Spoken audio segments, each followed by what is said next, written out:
Okay, there we go.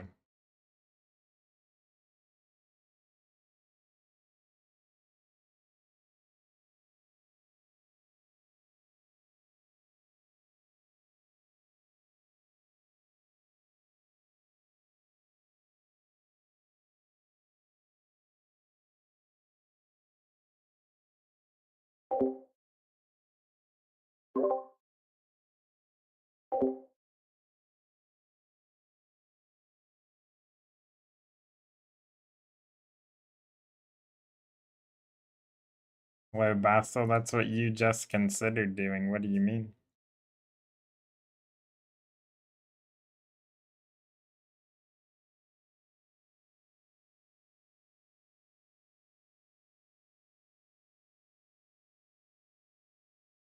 Have you seen the new update for this game, Bastel?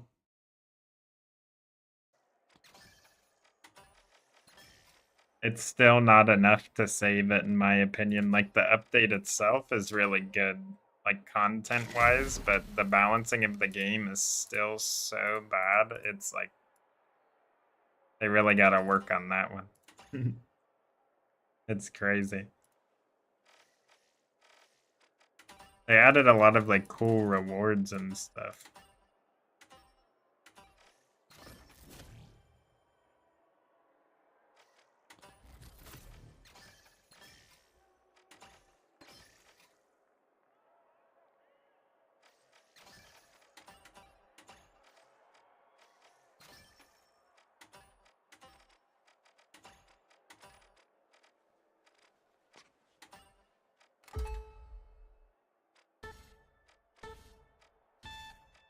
Wait, the Famas does more damage than the Scar? What?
The Socialites versus the Boundless. It's game time, folks.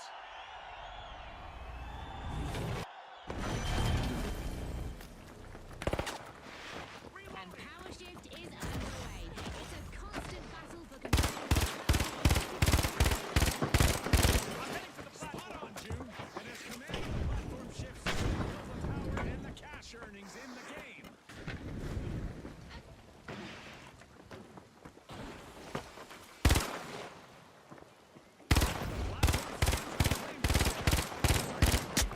What?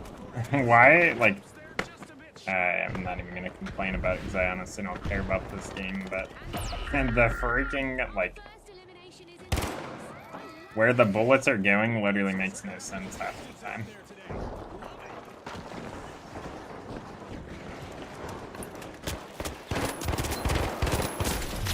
I'm reloading. Dematerializing.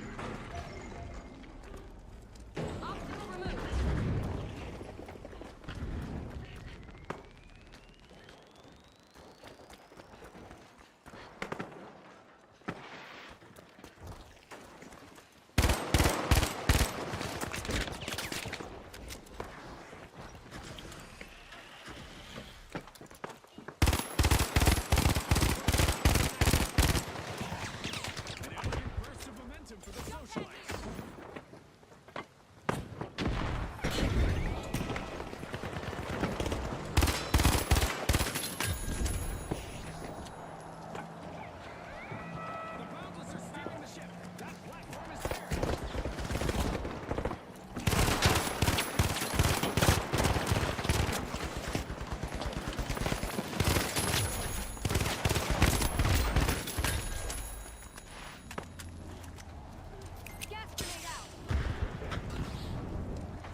how are you not dead? 149 literal 1 HP, that's crazy.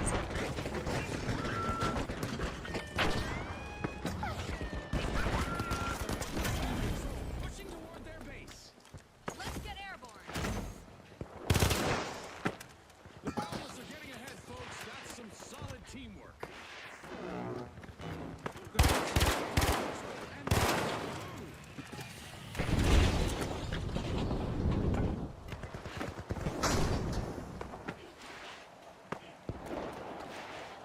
The Boundless are now in the driver's seat and advancing.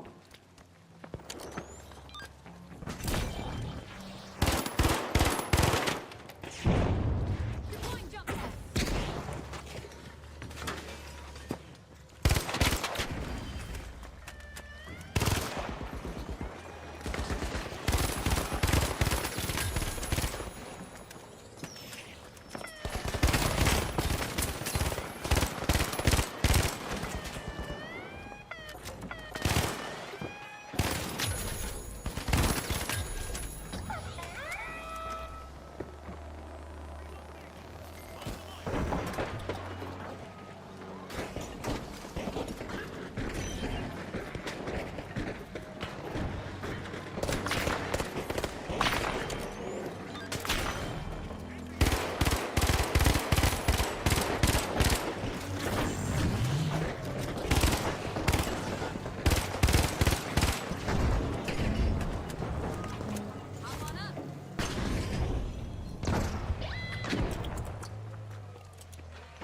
The tension is rising by the minute.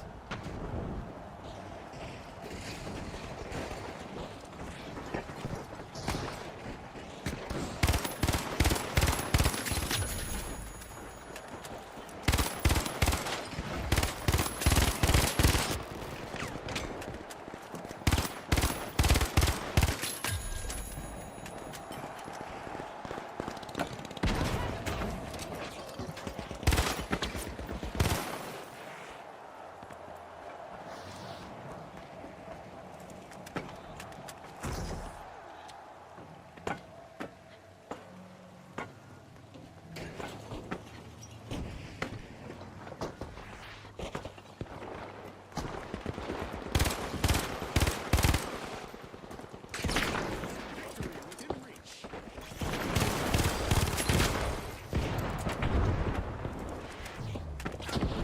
Deploying jump pad.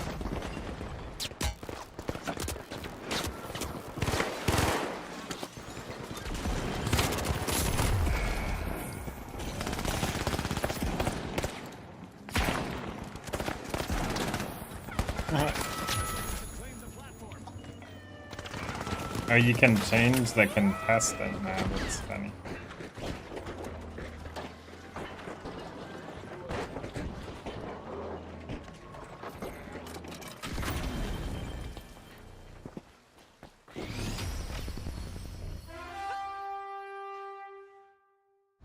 An incredible match concludes with the Boundless as the victors. And with that, we'll see you next.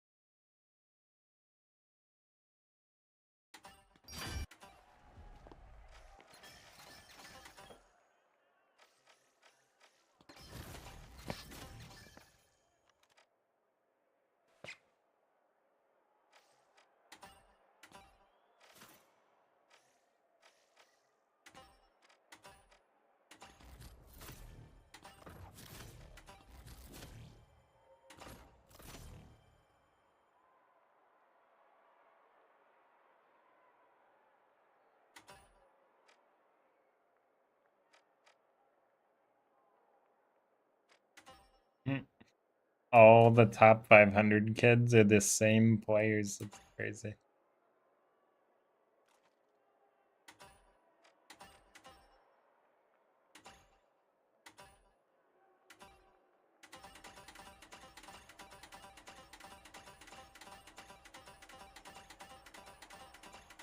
At least a lot of them.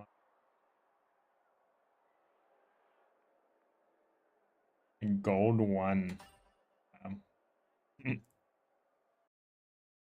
His top 500.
We'll start in Monaco with close quarter firefights in the glamorous setting of the city's old town.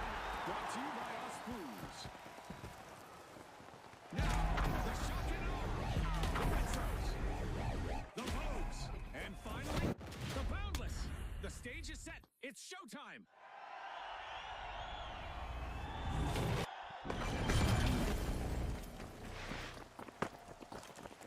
Our contestants will need to see what lies behind the fog tonight in the arena.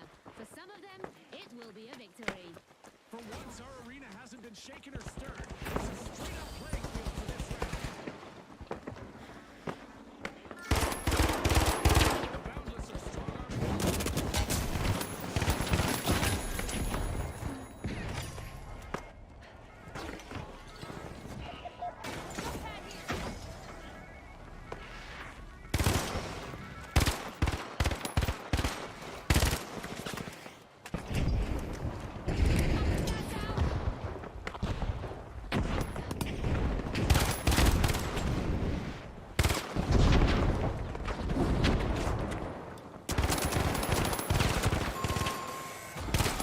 A bit of virtual catastrophe. Team wiped. Final team picked the wrong way to inspire awe.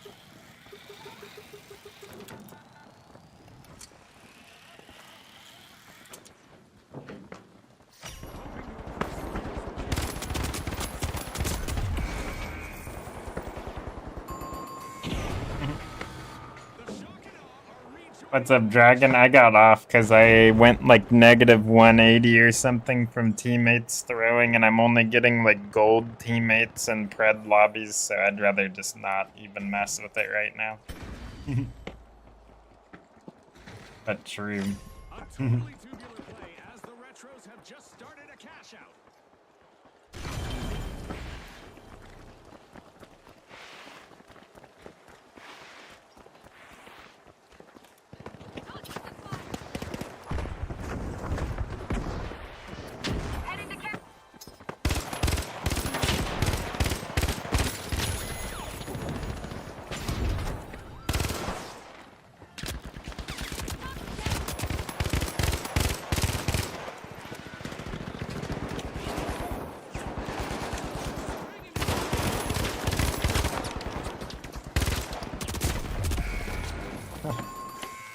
Yeah, this game is so stupid.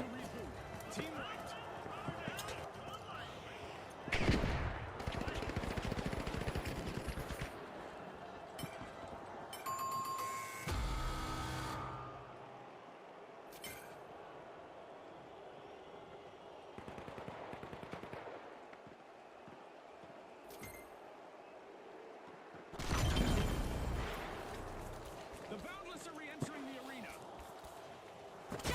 But yeah, this game's still like really unbalanced. It's pretty funny though.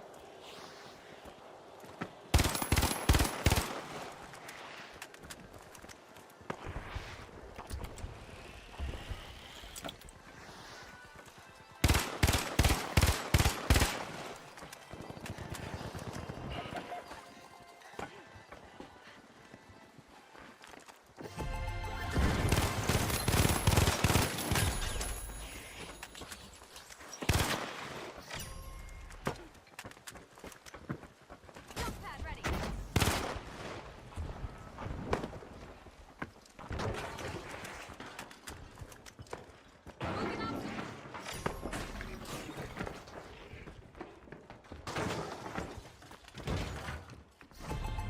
It's working?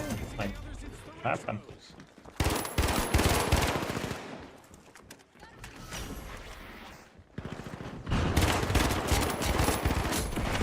There's another vault available for our cash-hungry teams.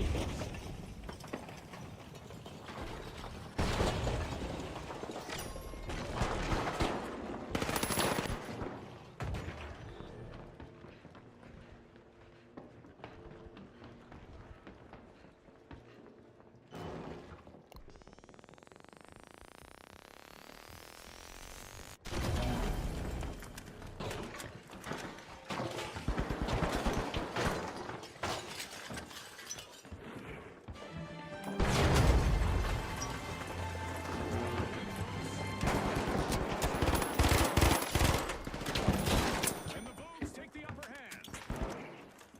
Gas grenade.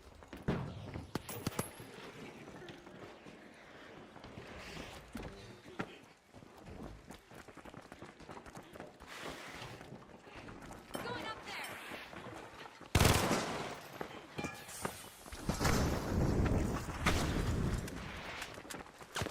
Hop on up.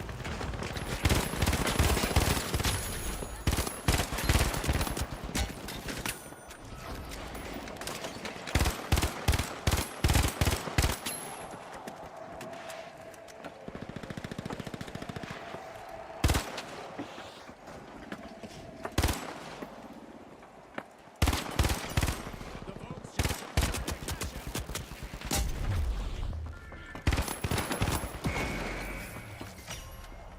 The Boundless break through, opening vault 4.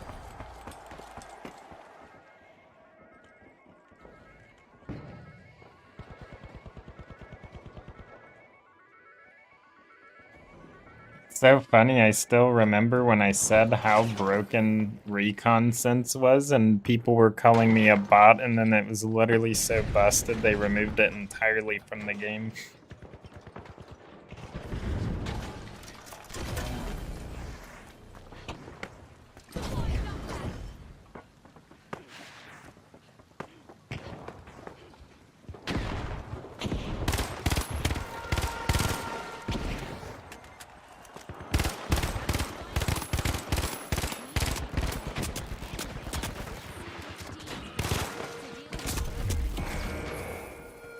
Yep, there's a perfect, perfect showcase of why wall hacks are busted. Because the dart's still in the game and the nades, I'm pretty sure. Or maybe it's only the dart, I'm not sure.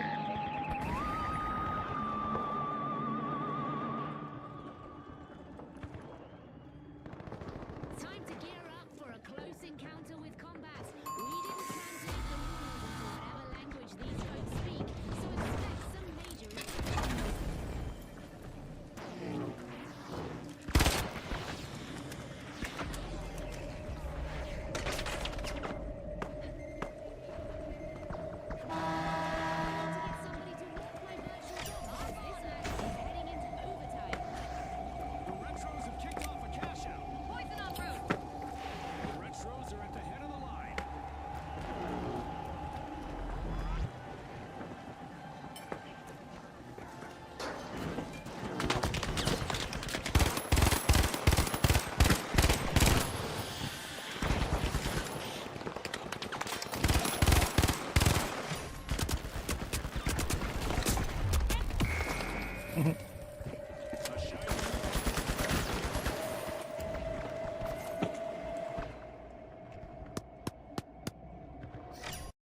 since this guy's AFK, it's impossible for me to be revived. So until he dies, I'm just gonna close.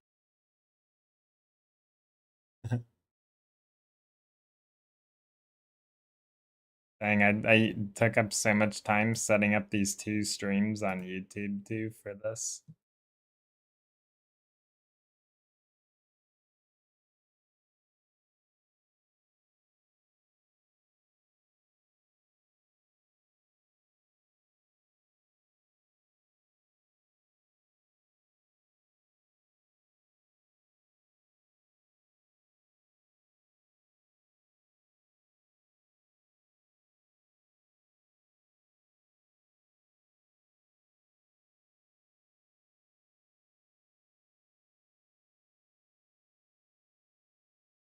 Sentinel clips and pubs or mixtape? True. Yeah, I guess I can do that.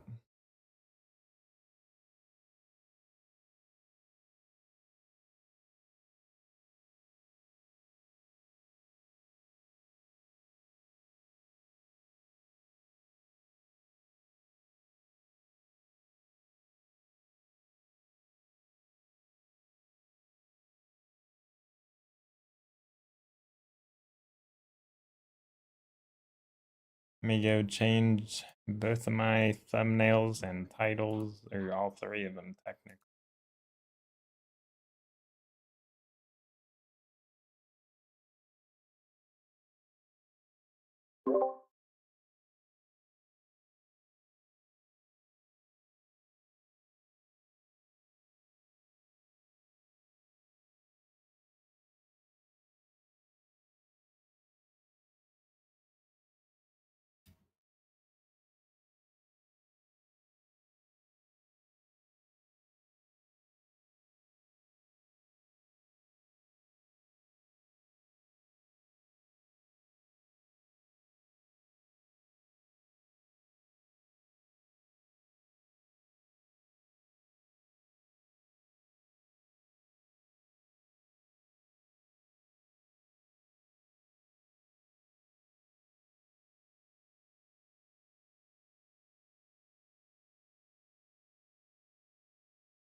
Bro, someone is barbecuing outside and it smells so good.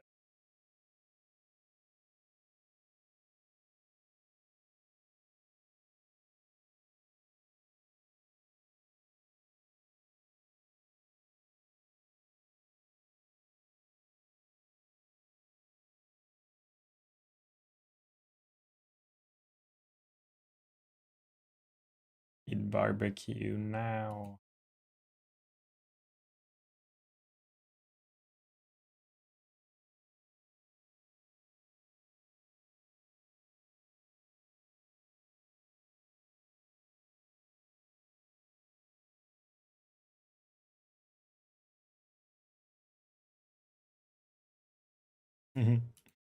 See, that type of stuff doesn't bother me if it's like, well, for example, like something I'd rather like basically every single time. Obviously, it's not like that. Whatchamacallit? I would rather basically have like my food cooked on a wood fire rather than with like oils and stuff. I mean, I guess you can, cook without oil too, but it's like not the same. You get all like the smoky flavor, but yeah, like wood or charcoal, I don't mind.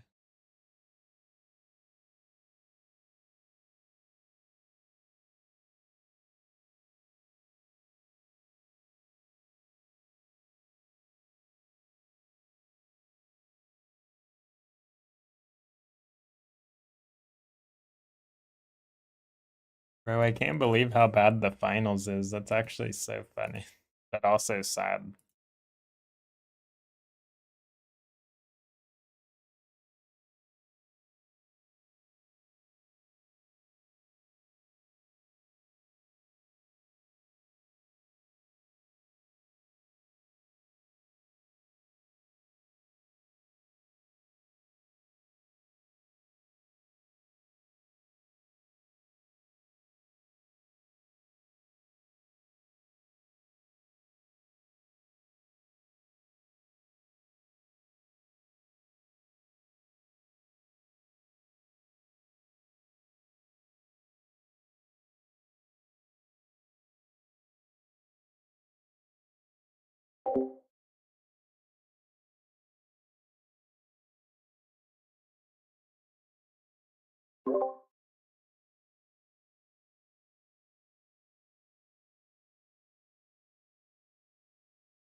What is happening?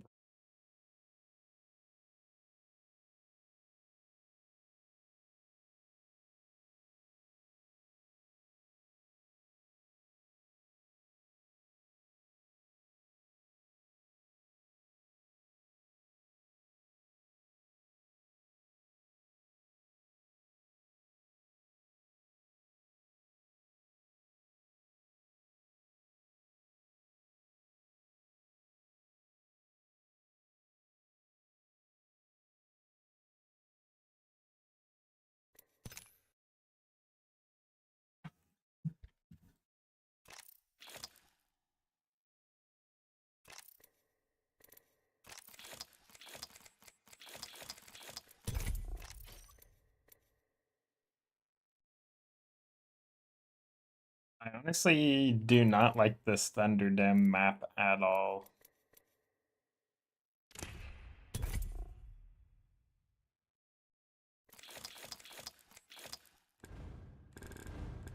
I guess it's not that surprising, honestly. I don't really care too much for it.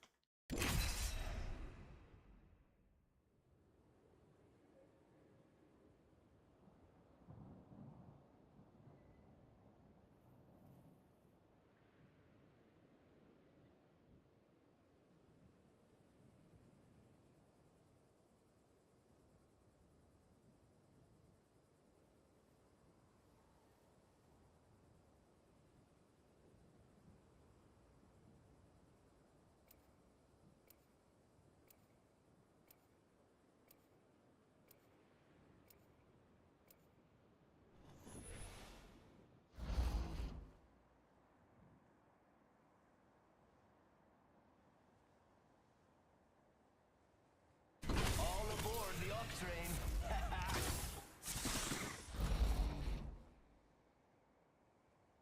This is going to be fun.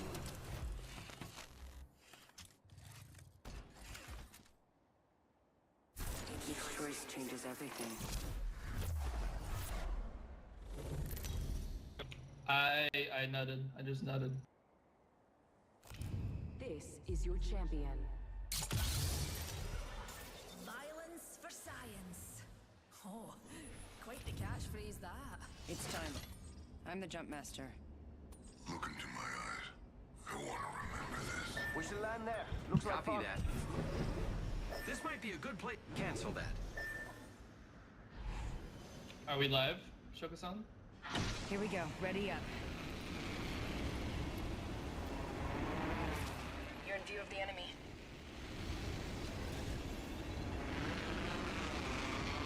It honestly cracks me up that people like having their introductory like sentence is that, and then they expect you to respond to them. Think they want to be my friend?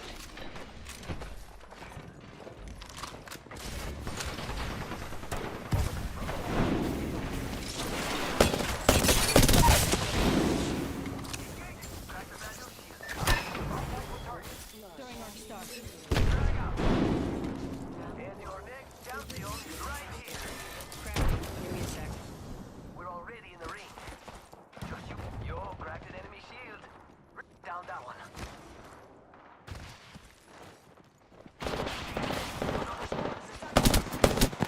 Reloading. Go faster. Charging on my shields. No, there's no way Dragon Neutral.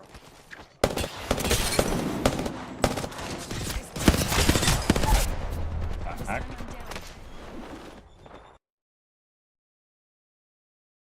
Where is the sound for that?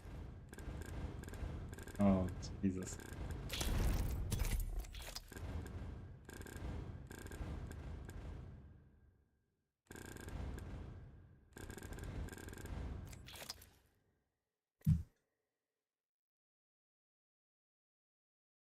I'm bored already, bro. I think I'm kind of just over gaming in a way, honestly. It's just not like it's not fun. Regardless if I destroy everybody or get pooped on, it's like almost equally as enjoyable, which is not that good. At least when it comes to shooters. But again, there's nothing else to play. Yeah. Might just be an controller cam react handy.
Yeah, I guess we'll just freaking watch stuff on YouTube because there's nothing else better to do.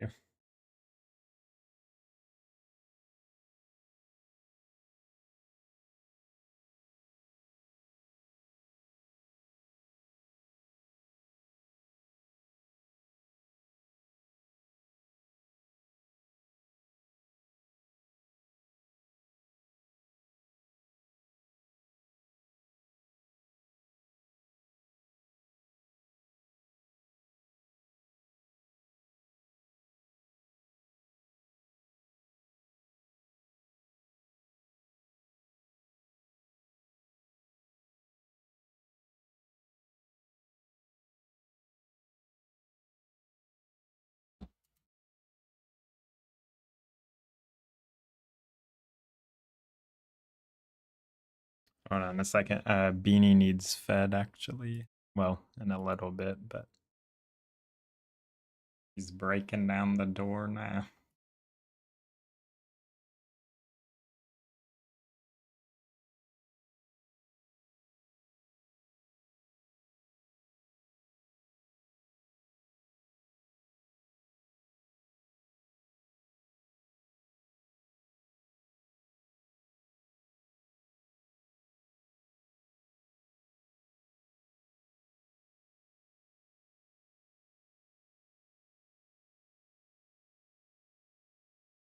Okay, I'll be back really fast.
What's up, V9? How's it going? What's up, Letty? Give me 1 second.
Let's see what is trending on YouTube.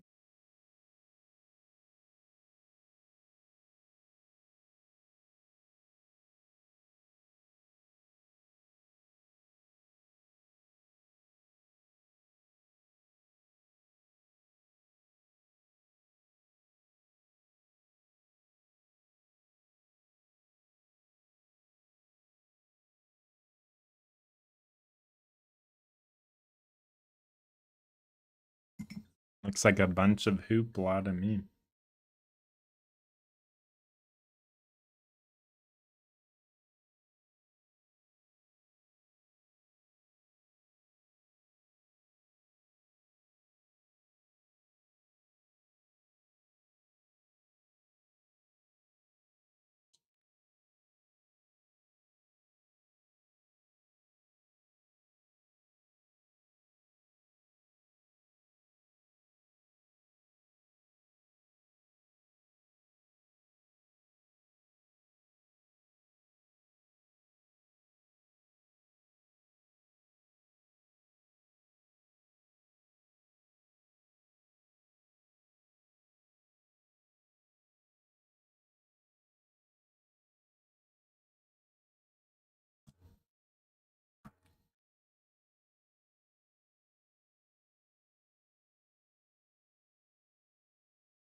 I don't really watch anyone anymore, but I used to watch.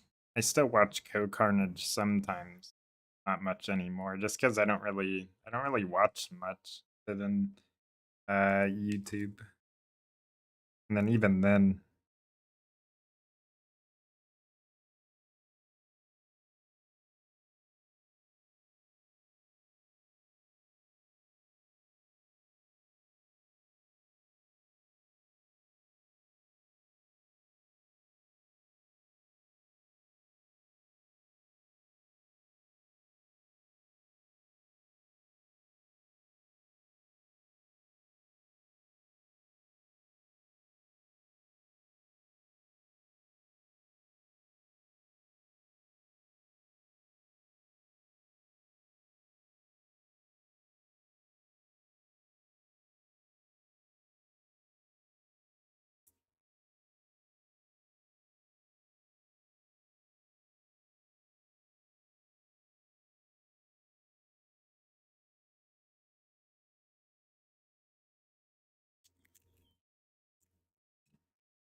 I have a quail egg. Let's see. Hold on a second. I'll be gotta wash it off.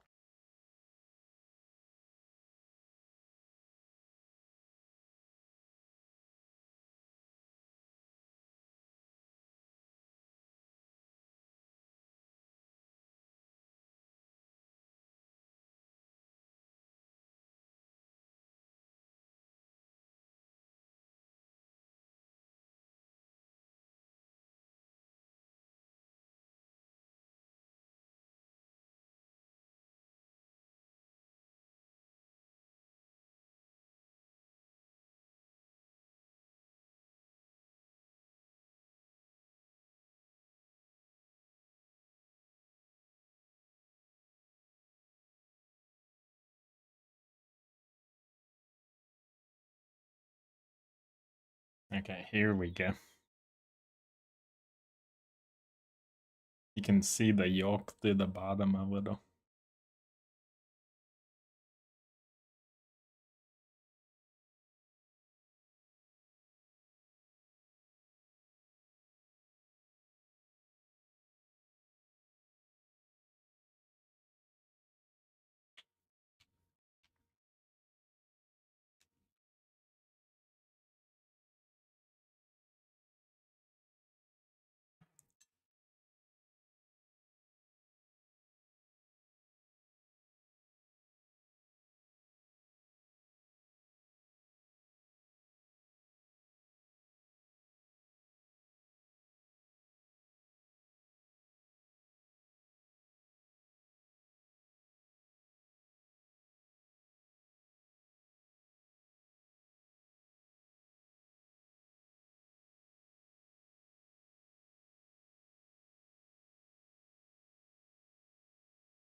Dang, it's crazy because like literally nothing I see. Um, Everything I see here does not make me want to click it. Maybe this.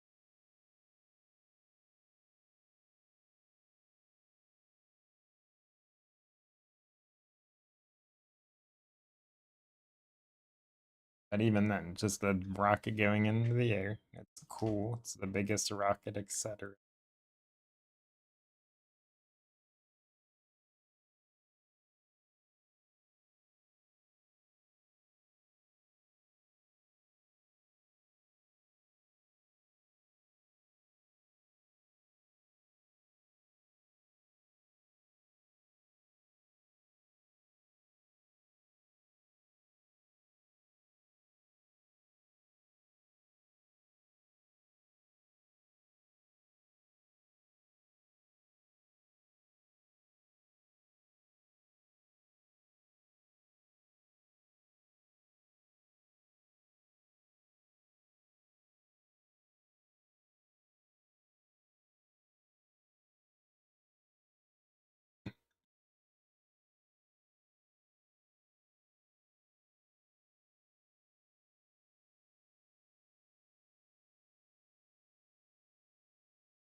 What's up, Naomi? How are you doing?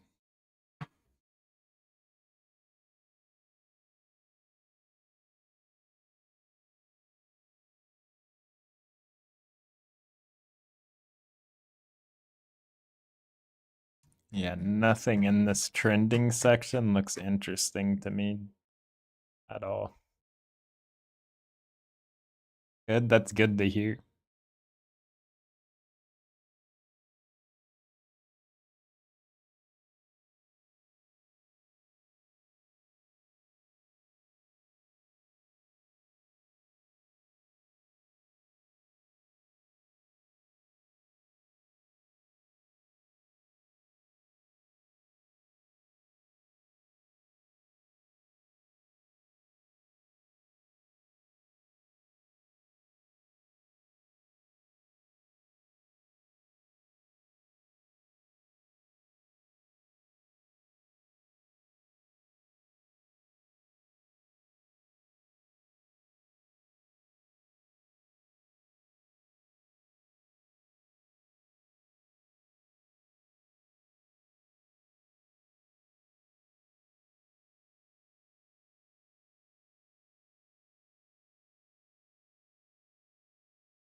What am I doing? I'm just looking for something to watch on.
Are those video titles Spanish or French? Oh, were you saying under courses? That is because, well, I feel like there's a lot of different languages I see on YouTube, but yeah, there's a lot of different Korean, etc. These are like language courses, though, I think.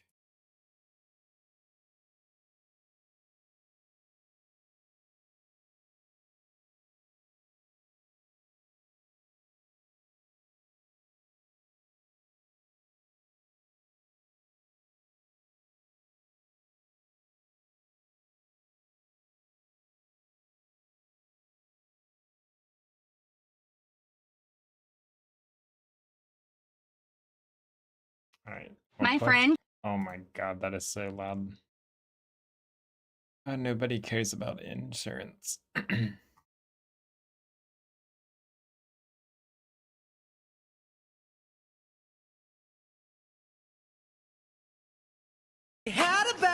Dude, why is all this so loud? And like, what is this content? Like, this is terrible.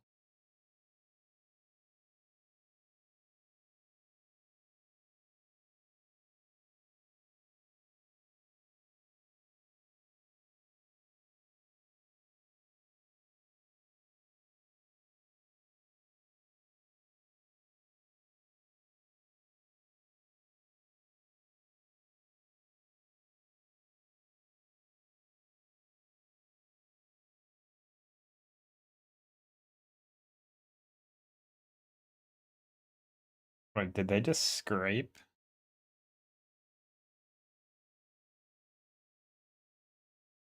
Oh no, bro. Look how many scratches are on this. Sound very suspicious? What does that even... Why? What do you mean? Funny though. There are so many scratches on this non-stick, it's insane. Like you cannot use that. That will literally just be chemicals. I wonder if anyone meant.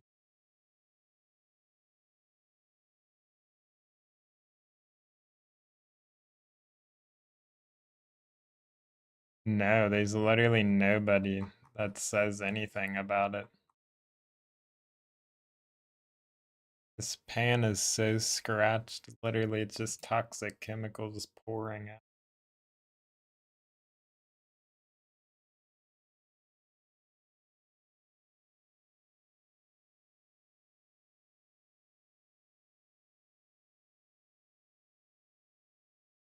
I was hiking in a remote canyon of the American Southwest. I had been flying my drone, getting scenic shots of the area. All of a sudden, I spotted something. I flew in closer. I could tell quickly it was an ancient cliff dwelling. Then I realized there were two. I was immediately confused.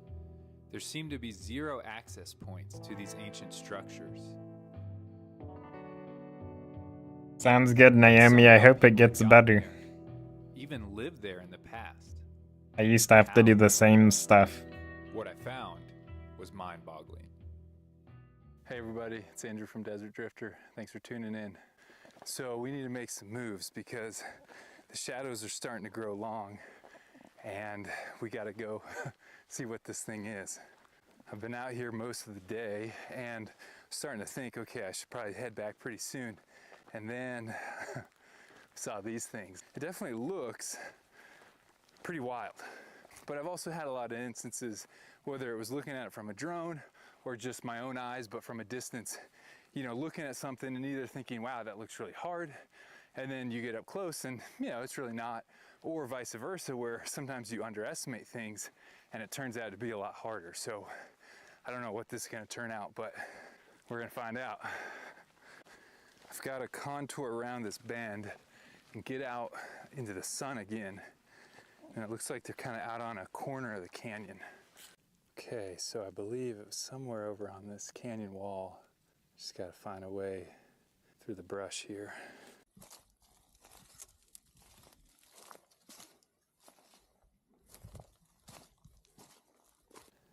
Okay, so here they are. The sun is like right on them, so it might be hard for you guys to make out, but I'll get up closer. Gosh, initial look is like, what the heck? The ultimate combo from Optimum. Sign up and get. Why am I getting ads? So just to the left, the plot thickens. So look up in this shaded spot. I just saw those. I think we got enough time. Let's go look at them real quick. Bit of a conundrum with the time, but I think if I hustle, we can hit both spots. So let's try it real quick. Okay, so here's the approach to the little side ruin off of the main two. So this little window is what caught my attention.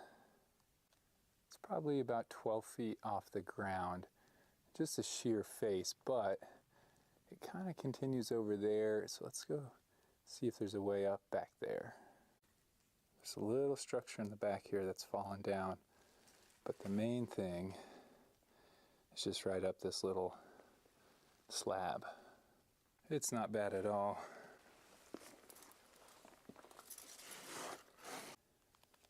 So first thing that really sticks out to me are all these portholes. So quick count gives me 1, 2, 3, 4. I see 10 different portholes, and they all seem like they're facing a different direction so that you can have like an overall commanding view of the field before you. But it's just kind of like a rubble-filled slope below you. Let me try to give you guys a quick rundown. So right back here is where I came up, just a little ledge. The wall begins here, but I would guess that at one point it carried on further and it's just fallen down. And then once you get into the wall is where you start getting all the portholes. Wow, that's actually really intriguing. So this one faces right down the ledge that you have to walk up to get here. It also looks out, so that first little door of the granary was like, it's like right here, maybe 12 feet away from me. And so you'd also be able to see any approach to that.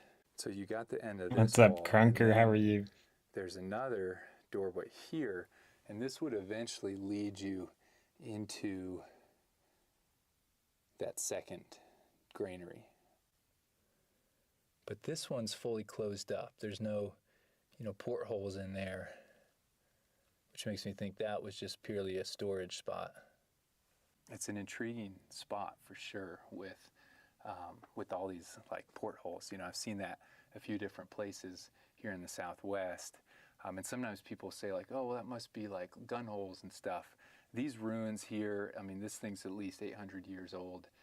So it was long before firearms ever came into the Americas. So my guess for these is they're not like firing holes, because you couldn't get a bow and arrow, lined up and shot out of that, I don't think. I think it was more just to spot. It's definitely intriguing, but I want to make sure we have plenty of time to check those others out.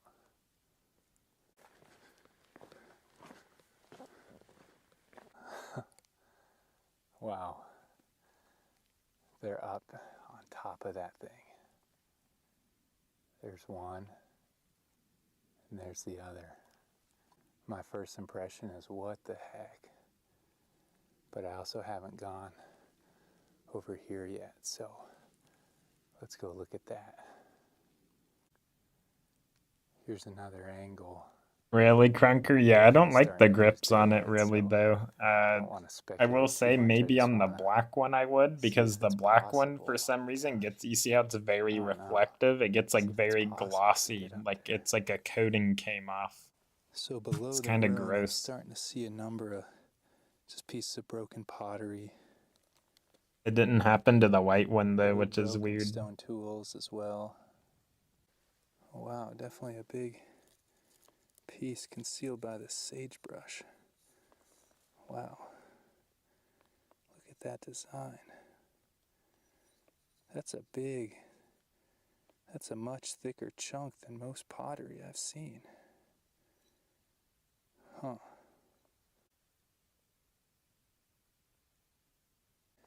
Here's another big chunk next to it. Always leave this stuff where you find it. So although I love looking for a piece of pottery and stuff, let's get to the Here, business. so like you can't really see. Okay, I think the sun's gonna You give see us how one it's like last hurrah. glossy?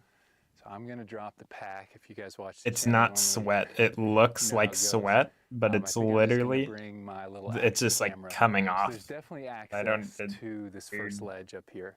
Beyond that, I don't know.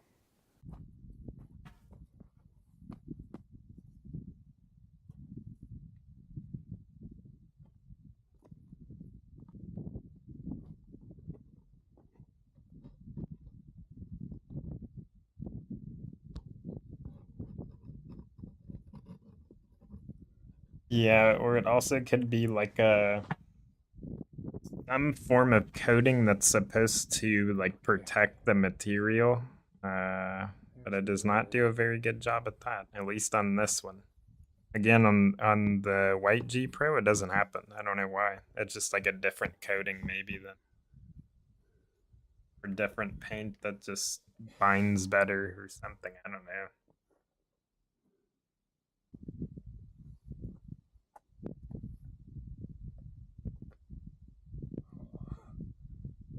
Pretty thin. Take a look at that. There's an old wall here. I would imagine it was maybe to block this, or at least just make it harder, make it narrower, force you out on the edge more.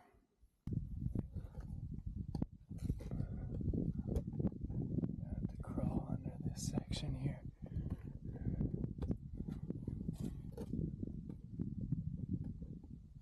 Okay. those boulders, you know, I wouldn't want to put weight on them. I don't know how sturdy they are. So this one that I'm on, I'm hesitant to put too much weight on it, but it makes it quite awkward. I think I'm gonna have to put a little weight anyways on it.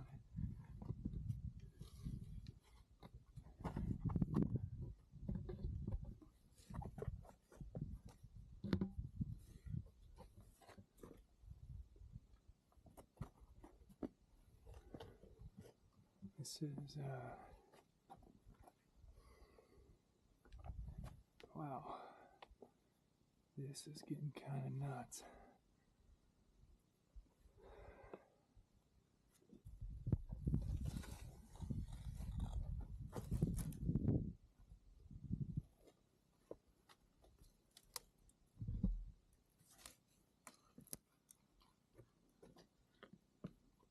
Planning to move? Join the 6 million. No. Get out of here.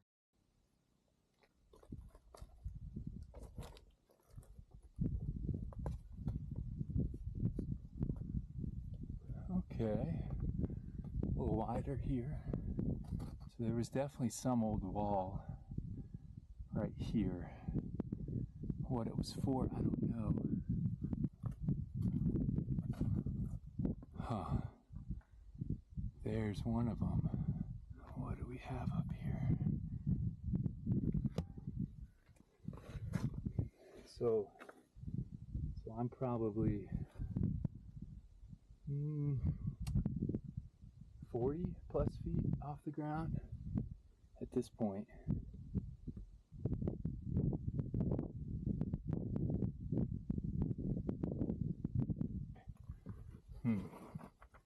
This is the crux here. You guys hear how hollow that chunk is out here? And this is broken off at some point. Ooh. Yeah, that's sketchy. It is so crumbly out here. Just like hollow. Look at that, I can break this rock.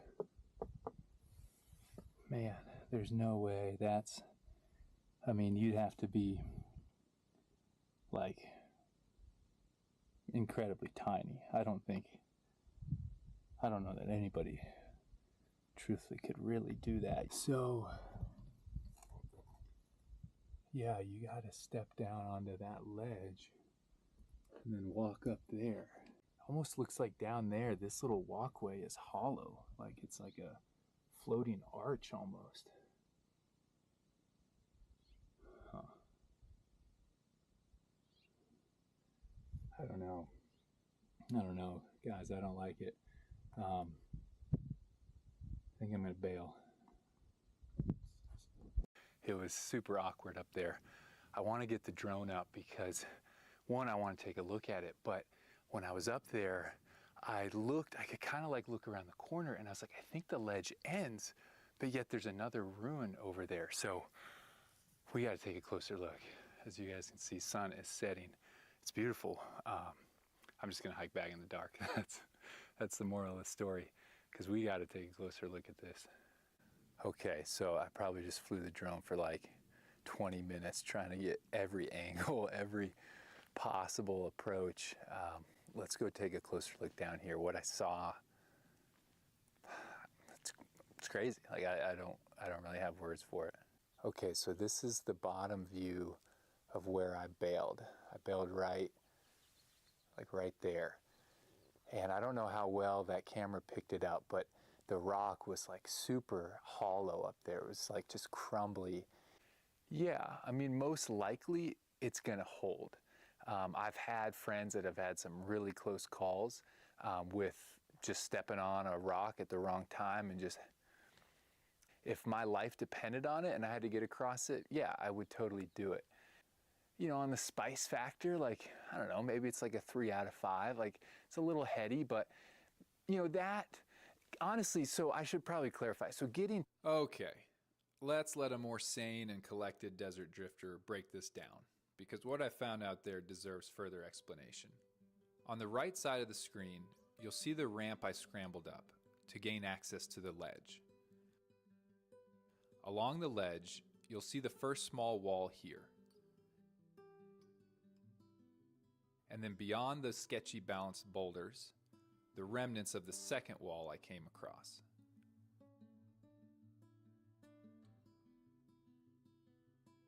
Next, I crawled to where the really hollow rock was. As I assessed it, I could see that the ledge became unsupported. I estimated this section was only about 5 feet thick. Not exactly confidence-inspiring. The move to get down onto this ledge and then up to the ruin looked challenging, and if you messed it up, you were likely falling to your death. But overall, it was doable for someone with climbing experience. I would have considered it, but the quality of the sandstone made my decision easier. I didn't trust it to hold my weight. However, if my alternative was to risk capture, death, or cannibalization at the hands of my enemies below, I would have definitely taken the chance. That might have been the situation for the people who originally built this. So let's take a closer look at this specific ruin. It's not the one that blew me away. That's the second one, but we'll get to that shortly. This first ruin had a clear way to it, even if difficult. It's not a dramatic departure from what I've seen in the past. Sure, it's dangerous to get to. Sure, it's impossible to imagine living on a ledge like this. But once you've spent time in the Southwest, you understand that these defensive cliff dwellings are common from about 800 to 900 years ago. It appears very desperate things were going on. As I flew the drone around the structure, I was intrigued to find faint rock art next to it. What it means, who lived here, and why are questions we can only speculate about.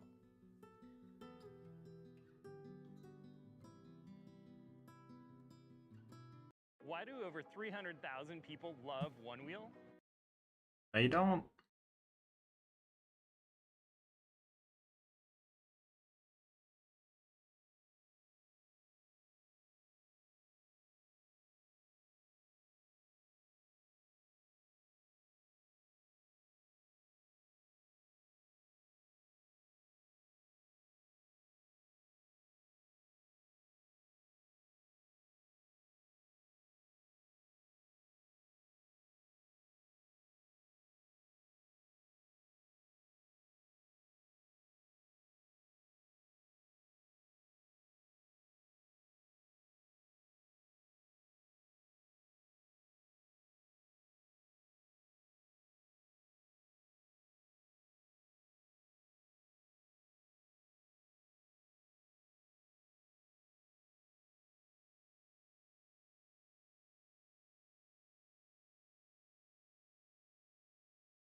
Sounds good, Dragon. Once I hit 500,000 subscribers.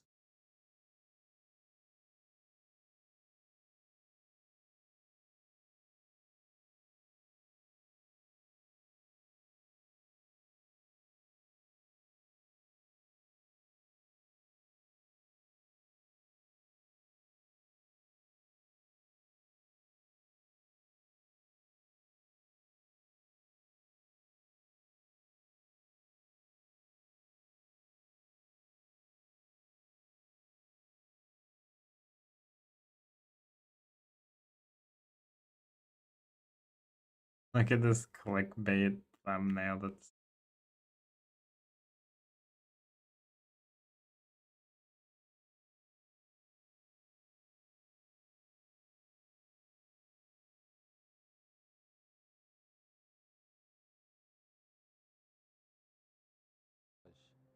is ours.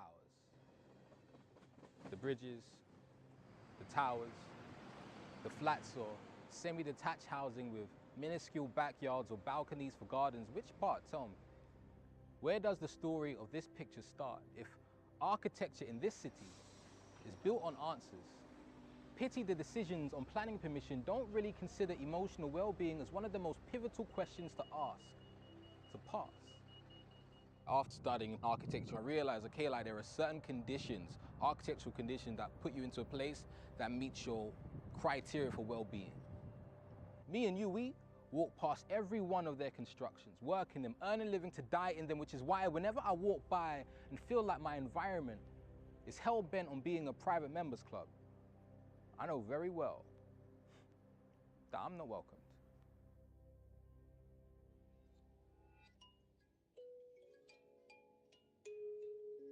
All right, so right now we're in Kentish Town's Peckwater Estate. People live next to each other, they're piled on top of each other, they're facing each other's homes, like you know who lives here. Where they made everything inward facing so that they didn't actually feel like they were part of the wider community. And that was messed up for me in my head. It's like, you created a space for people to feel home, but then they're isolated so they don't actually feel like they're integrated into the community. I grew up on this road, man. I've got a bag of memories here, man. Like good ones and bad ones. Yeah, for me, there was a clear distinction between like, all right, who is wealthy on this road and who isn't. I can remember that was my bedroom and it had like these low ceiling heights. And it used to affect how I felt. Like I had a lot of depression and anxiety in this house. I don't even know if you can see it, but we used to have like a shed, a really, really cramped shed space, and it was like my space. The importance of me having that safe space was to have like a disassociation with where I was growing up.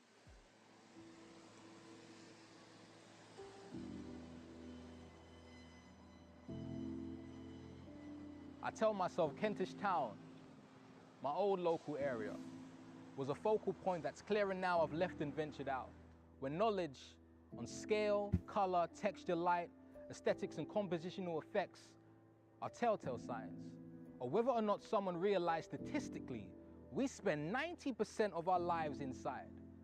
Where lies the accountability of architecture's effects on our minds?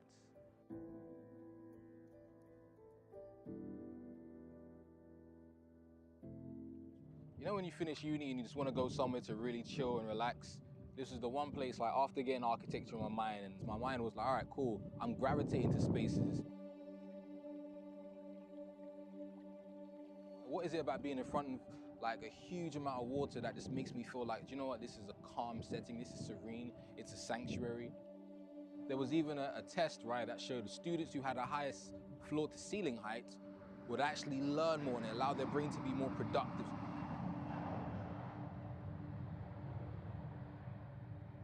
With higher rates of suicide and over 9 million of Britain's citizens living in social isolation way before COVID ghosted a nation, no one is saying what's wrong right in front of our faces. So where we are today is the Barbican Center, one of my favorite places in the world. You can tell like the architectural decisions were curating your emotional well-being. They made sure that the terraces created this almost like soundproof environment where you couldn't hear the cars or the traffic outside. You don't have that in Kentish Town. You don't have that where I grew up. So this is like a clear polarity between what I was used to and then an environment that was really just enriched with like architectural aesthetics. And I'm not saying these buildings are killers, that are stone cold. But I am saying, acknowledge the correlations. This isn't about architectural defiance.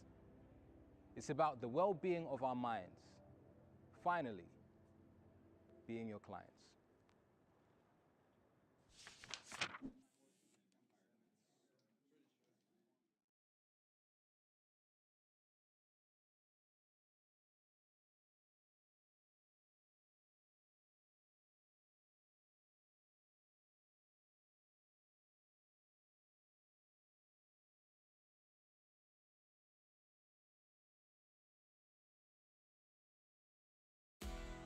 Harbor Freight knows skill. No, freaking can't stand it.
1628, a trade ship set sail from the Netherlands with gold and gems to be traded for spices in Indonesia. Unbeknownst to the captain, the danger of the voyage was not from the storms and rough waters they'd encounter, but instead something sinister brewing within the ship itself.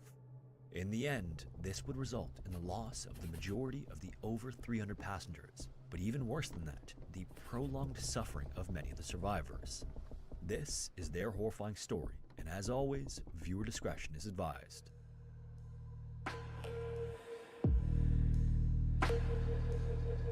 122 of them, and unfortunately, almost all of those islands looked exactly the same. This chain of islands is known as the Houtman Abrolhos, and most of them are little more than specks of sand on the horizon. Francisco was looking for one known as Beacon Island, but because of the limits of ship navigation at the time, he couldn't accurately identify the lines of longitude and latitude. Instead, crews used a method called dead reckoning to guide ships in the correct direction. This is when a ship will estimate its position, then sometime later make a calculation of where they're going based on the initial estimate. The problem with this method is that small errors can have a drastic impact over long distances. Just a few degrees off course can result in miles of distance away from where a ship intends to go. In fact, a similar scenario is exactly what got Francisco in trouble in the first place. After weeks of this searching, the Sardam crew was basically just making haphazard passes around an area where they thought Beacon Island was located. And for the most part, all they managed to find was more ocean, until one day Francisco finally spotted something in the distance. It looked like plumes of smoke were rising from an island straight ahead. The Sardam then continued on its course and got as close to the What's up, island as Mason? possible How's it before going? dropping the anchor and dropping a small rowboat. When they reached the shore, Francisco was surprised to find no one in the immediate vicinity. He couldn't see the source of the smoke either. Then, as he turned around to get back in his rowboat, he saw another small boat approaching the shore. In it were 4 men frantically paddling toward him. When the boat was close enough, one of them hopped out and ran through knee-deep water and onto dry land. The man then started shouting at Francisco, but he couldn't make out what he was saying until the man got closer. What Francisco was about to learn would have him frantically paddling back to his ship. Almost a full year earlier, on October 28, 1628, Francisco led a fleet of ships off the Dutch island of Texel on its way south around Africa. These 8 ships were owned by the Dutch East India Company, also known as the VOC, which is an acronym for its Dutch translation. Their destination was the capital city of the East Indies spice trade, a city called Batavia, which today is Jakarta, Indonesia. Fittingly, the fleet's flagship also went by the name Batavia. When the ship left the Netherlands, it was commanded by Francisco and carried more than 300 crew, soldiers, and wealthy passengers, many of whom were wives traveling to reunite with their husbands in Batavia. The ship itself was completed that same year, was 150 feet long and fixed with 24 cannons, although it wasn't a warship. It was constructed specifically for the spice trade, and within its hull and trip were 12 chests filled with gold, silver, and gems to be traded for a literal boatload of spices. In the 17th and 18th centuries, the Dutch essentially owned the spice trade, so the route around Africa and into the Indian Ocean was a familiar one but still dangerous. The trade route could be treacherous at times, with the warm waters of the Indian Ocean brewing up typhoons and cyclones. And sailing east in particular was also a challenge because ships would have to sail right into the wind. So between the dangers of weather and the risk of miscalculating dead reckoning, to help ensure successful trips, the VOC chose to sail in fleets rather than send a single ship. This also meant more room for cargo anyway.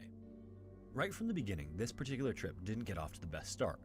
Before the ships even left the North Sea, they were hit by storms and rough seas that splintered the fleet, leaving only 3 to continue on. On the Batavia, Francisco did his best to alter plans to account for the 5 missing ships, but the amount of spices they were able to bring back had shrunk significantly.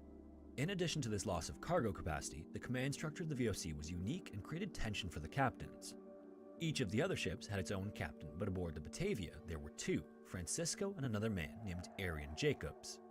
Francisco was the fleet commander, so it was natural that he would be on the flagship, but it was the VOC's policy that every boat have a dedicated captain, including the flagship.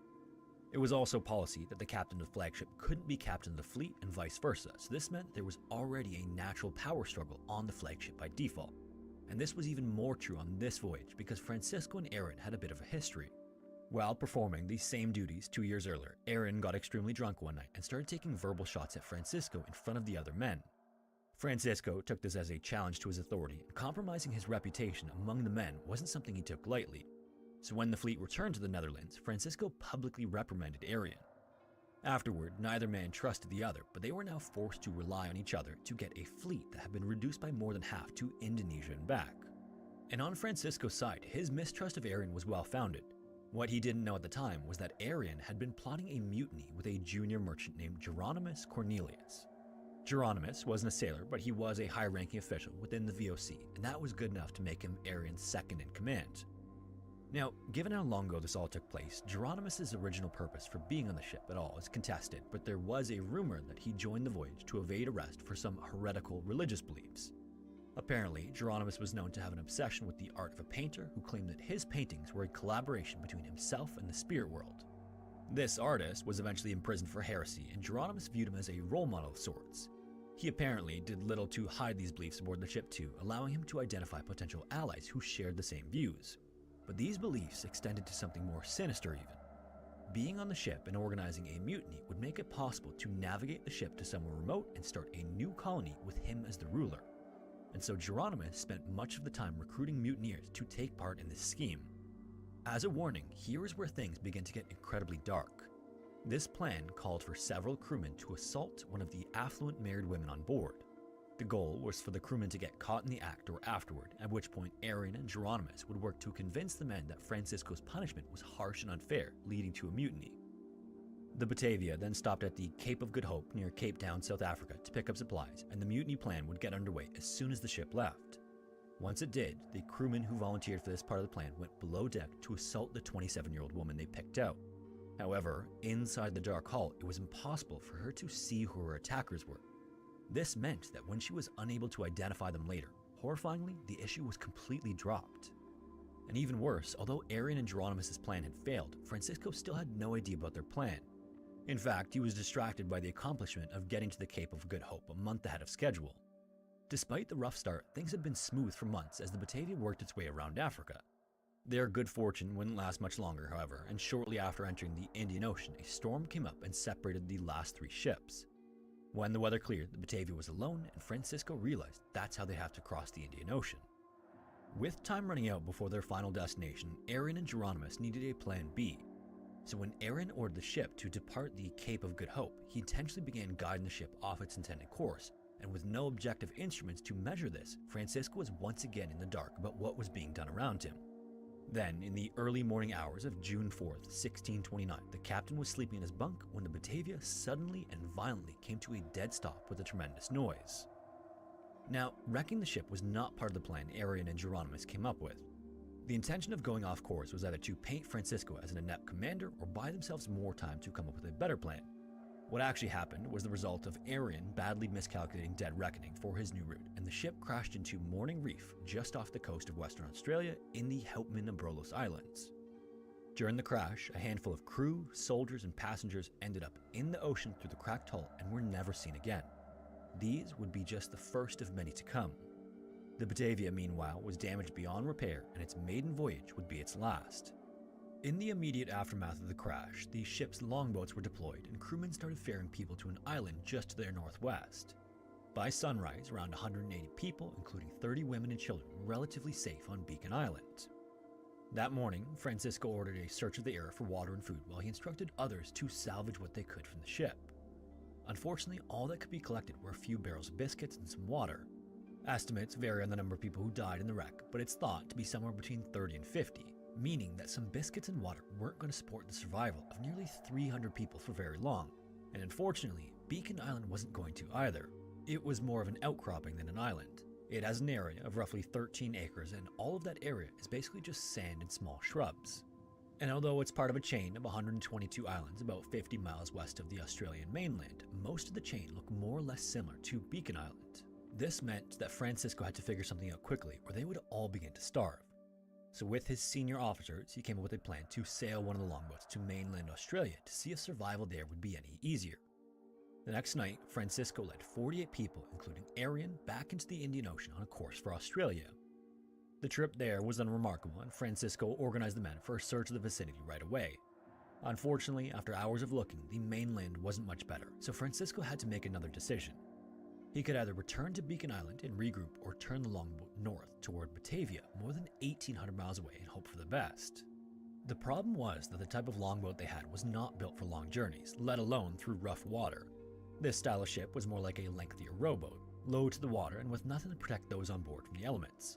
It was basically only designed to get people from a sinking ship to some kind of safety and nothing more. At the same time, going back to Beacon Island without supplies was likely going to be the end for everyone anyway, either by dehydration or starvation. If they tried for Indonesia and didn't make it, at least they died while trying to save themselves and the others. So, with that, Francisco made up his mind they were going to reach Indonesia or die trying. Back on Beacon Island, several days after crashing into the reef, the Batavia finally broke apart and sank, increasing the wreck's death toll by another 40 people. Unfortunately, Geronimus managed to make it to shore and evade being dragged down with the others. By then as well, those who survived the ship sinking were beginning to feel as though Francisco had abandoned them. When he left Beacon Island, he'd never mentioned the possibility of heading north to Batavia, so even though he was trying to save them, the remaining passengers were afraid and resentful. And in this shift of morale, Geronimus saw an opportunity. He put forth the idea to elect a new leader on the island now that Francisco and Arian were gone. And as it so happened, when the votes were in, Geronimus was appointed the new leader. It wouldn't take long to realize just how bad a decision this was. I saved hundreds with Liberty Mutual.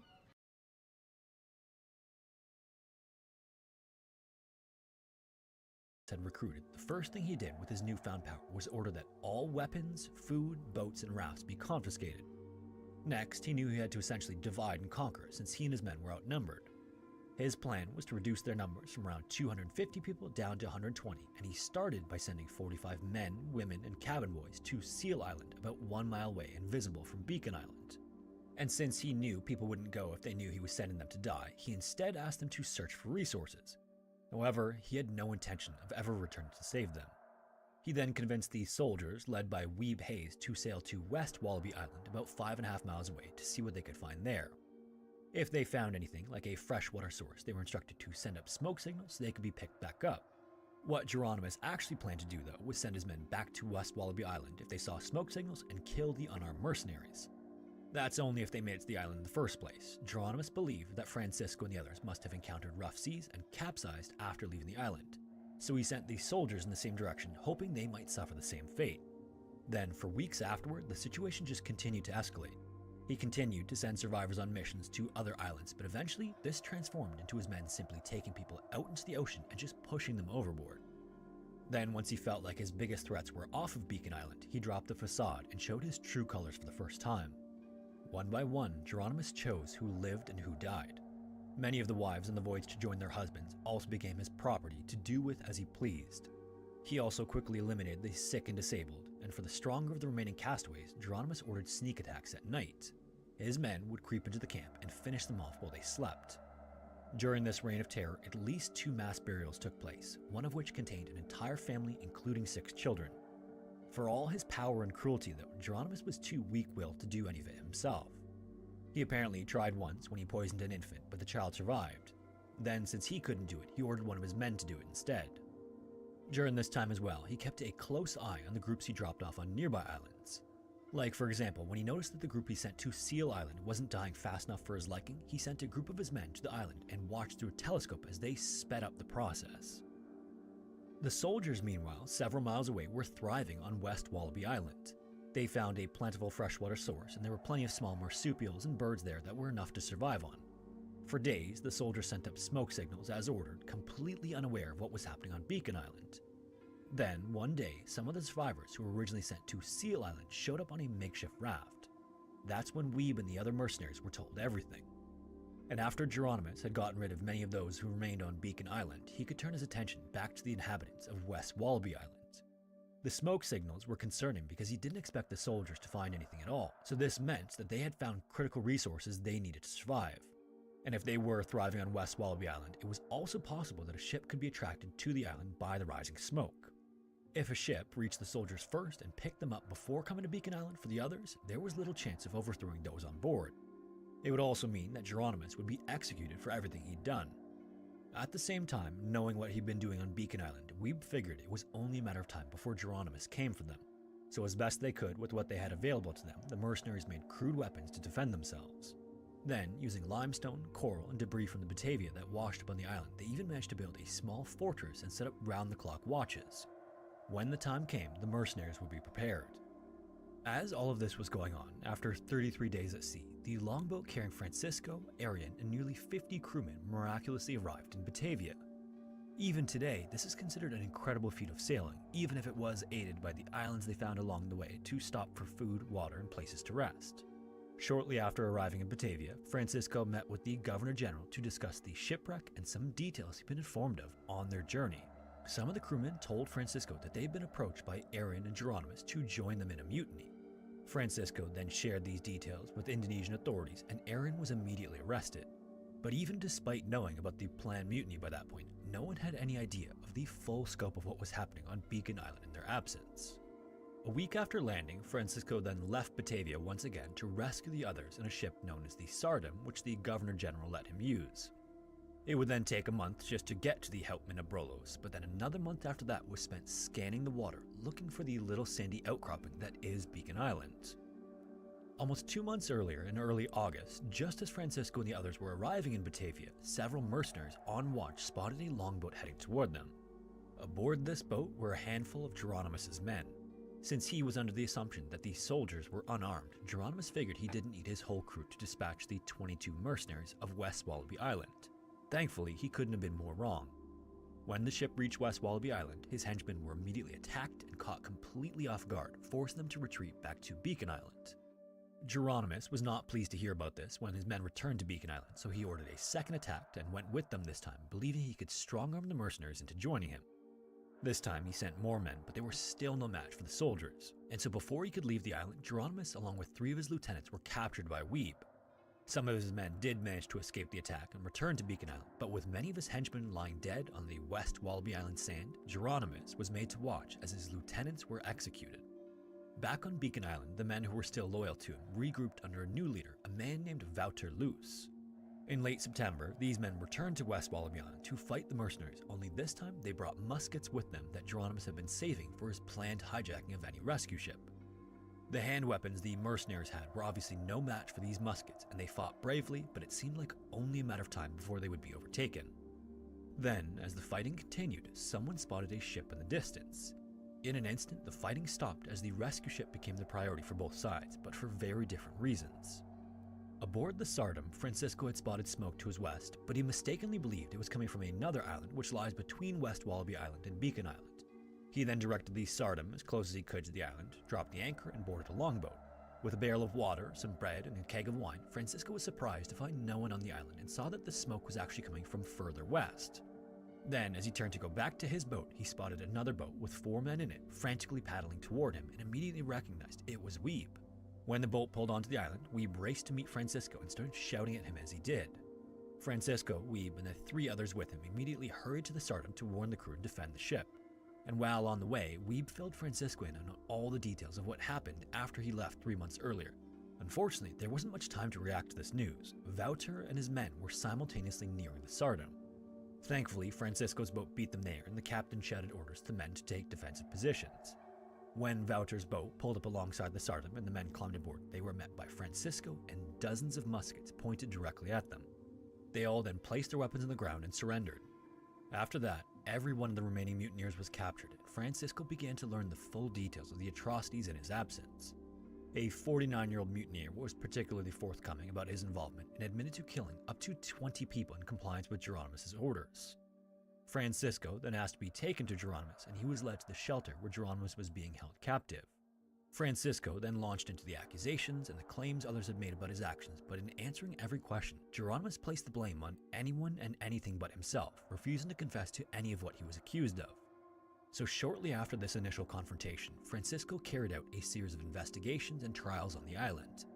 This investigation revealed the awful details of the murders and assaults perpetrated by Geronimus and his men. By the conclusion of the investigation, every last one of the mutineers had admitted to their crimes except Geronimus. The worst offenders among them were sentenced to death, and when the time came to carry out the punishment on October 2nd, 1629, the mutineers were brought to Seal Island. The other castaways had been asked to build gallows there, and when the condemned arrived, their right hands were removed before being hanged.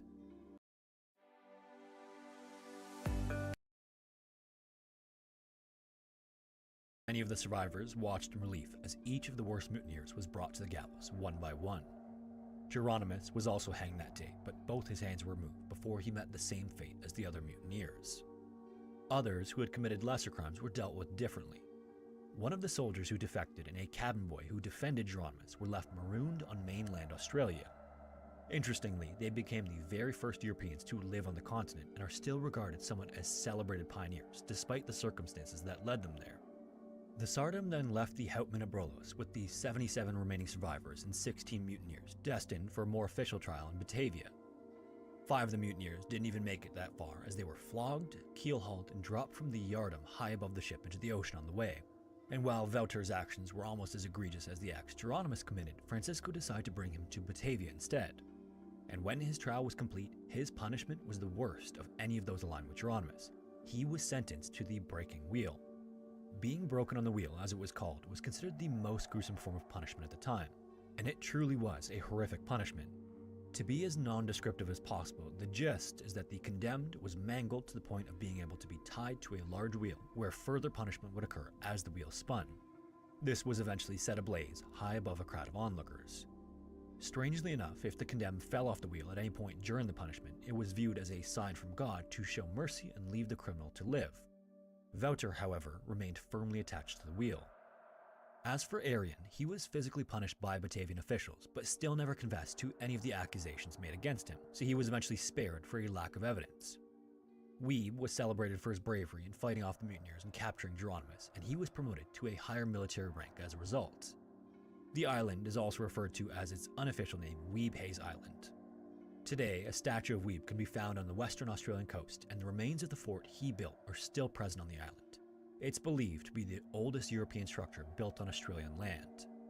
Francisco, for all his effort to reach help and rescue others, was subject to an inquiry that admonished him for a lack of leadership and not set in command before he left for Western Australia, but unfortunately it was determined that he was still partially to blame for the tragedy.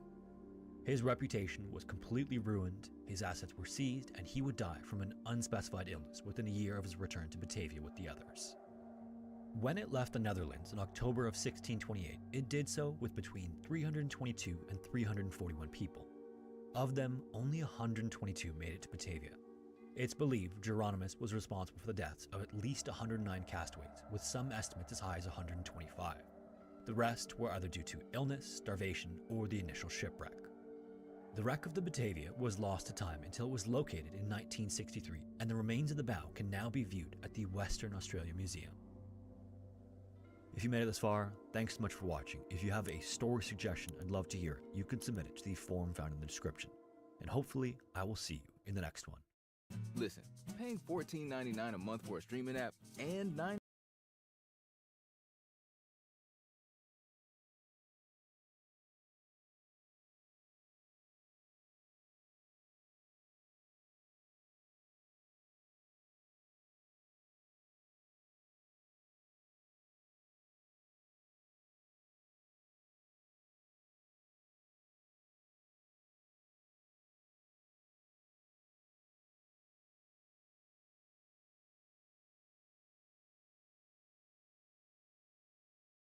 blue opening in a riverbed. People flock to the area to swim and jump in the crystal clear and seemingly harmless water, but in reality, it is the opening to a massive underwater cavern. It's considered to not only be one of the most dangerous in Texas, but one of the most dangerous on Earth. In this video, we're going to go over some of the horrifying incidents that have taken place here. As always, viewer discretion is advised.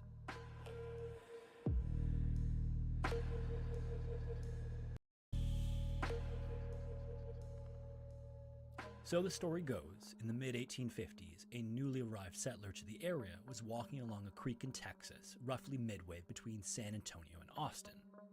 The man was looking for a spot to construct a water-powered mill, so he was just sort of walking along the bank and scanning the river and bottom and surveying the area.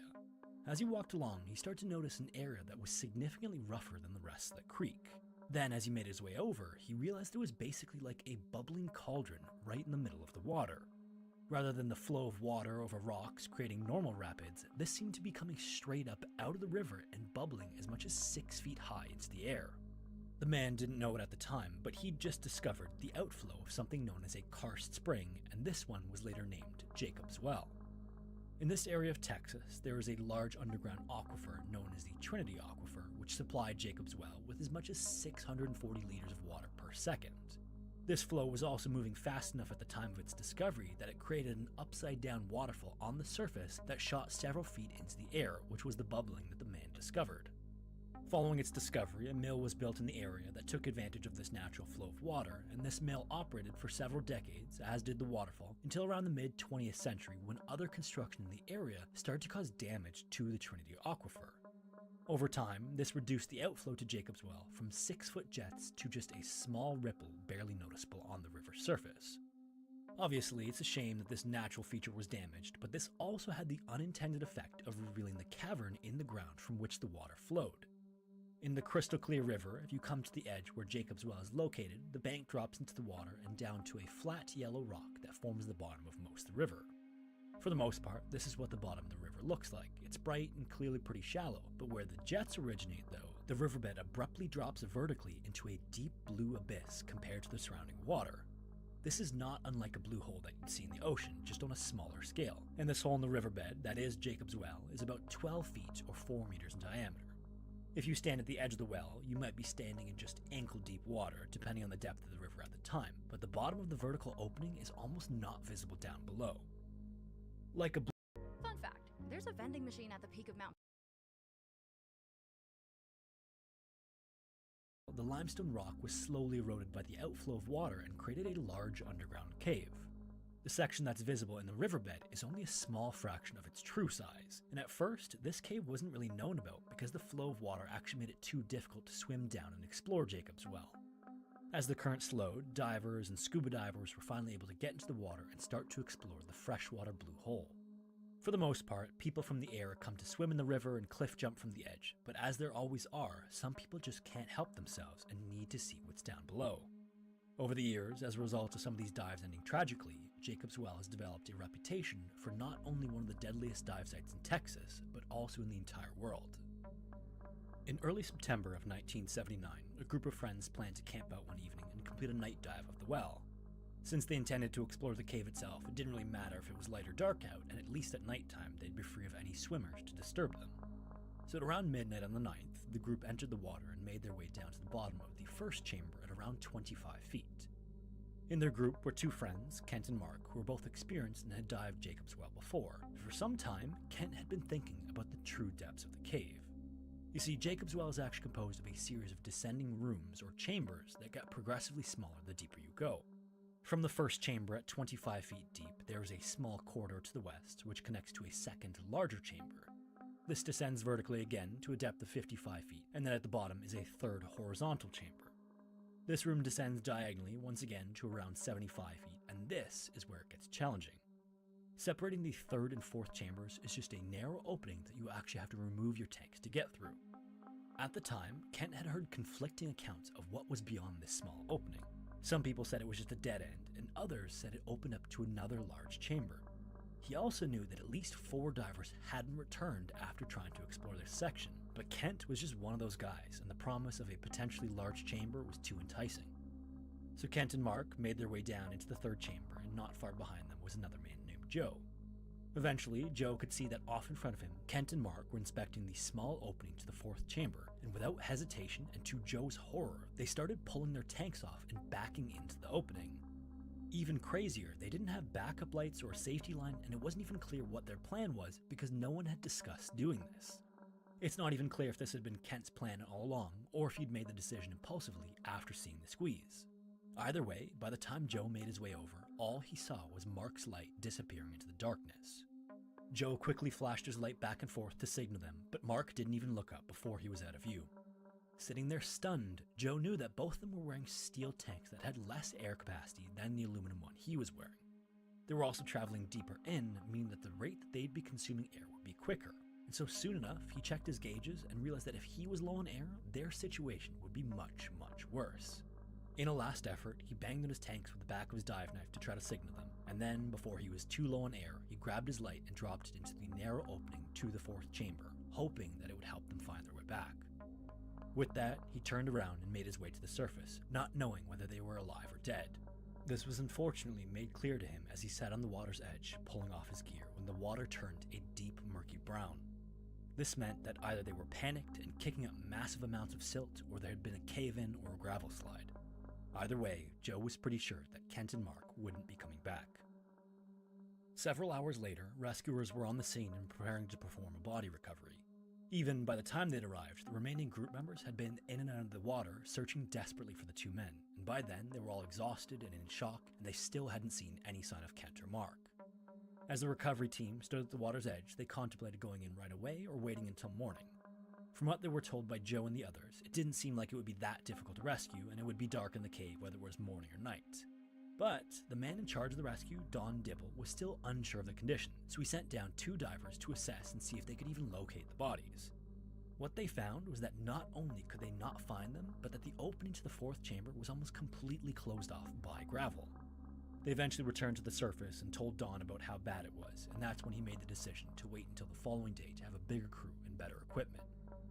At around 10 a.m., they were back on the scene with a full team, and pretty quickly, divers were in the water with trowels attempting to clear some of the gravel and widen the opening. Unfortunately, this seemed to do almost the exact opposite. With every push, more gravel seemed to slide in and take the place of any pushed away. After several hours of little progress, Don decided to go down for himself and see if he had any better ideas. On his way down, he dropped a spare tank at the bottom of the 1st chamber, then at 75 feet at the bottom of the 3rd, while also running a safety line the entire way. Then, as he swam horizontally across the 3rd chamber, he and the other diver he was with scanned the ceiling in case the bodies had floated upward. Finally, they made it to the entrance to the 4th chamber, which was in fact covered by a large pile of gravel. He then checked his pressure gauge and saw that he had about 10 minutes of air left, so he decided to see if he could take a look into the 4th chamber and see anything. He then grabbed his safety line and held onto it as he sort of wedged his head and shoulders into the crevice. Unfortunately, he couldn't really see much other than the occasional piece of gravel kicked up by the water current, and right as he realized what he was seeing, he had a split second of panic as he realized that the current and his body could dislodge this large mass of gravel, and basically right as the thought went through his head, his torso and arms were pinned in place. In just a second, the entire area was completely silted out, and his arms were so stuck that he couldn't grab his safety line. He also couldn't signal to the diver who'd come in with him, nor could the other diver see in all of the silt. Don, being the expert that he was able to stay calm, but he could feel his breathing rate increase as he exerted more and more energy trying to free his body from the gravel. Then, horrifyingly, he took a breath and no air came through his regulator. He pulled again and nothing, and then water started to enter his mouth. The sudden realization of what was happening caused him to spasm involuntarily, and this was so violent that it freed his arms, and then a split second later, he was met with a regulator being shoved into his mouth by the other diver. He immediately inhaled almost as violently, and in doing so, swallowed about half the large breath he took.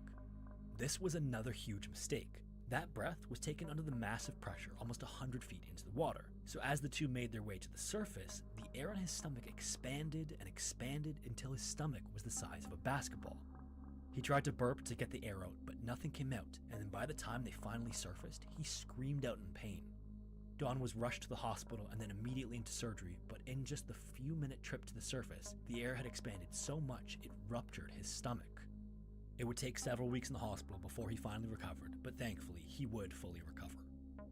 In the meantime, while Don was in the hospital, another local diver took over the rescue, who'd been involved in several other rescues and had sort of acted as the landlord of Jacob's Well for a period of time. The first thing he did was head down to the last place Don had been to get a better look at the situation. He would end up finding Don's light in the area that Don had gotten stuck and realized that the only way to get into the 4th chamber would be to remove all of the gravel. 2 days later, a bunch of equipment was brought in, including a recompression chamber, a large vacuum, and a series of ropes. Soon enough, a large hose was snaked down to the gravel pile and the removal process began. The hose took care of the smaller debris, while divers placed larger rocks into bags and pulled them up by a rope to the surface.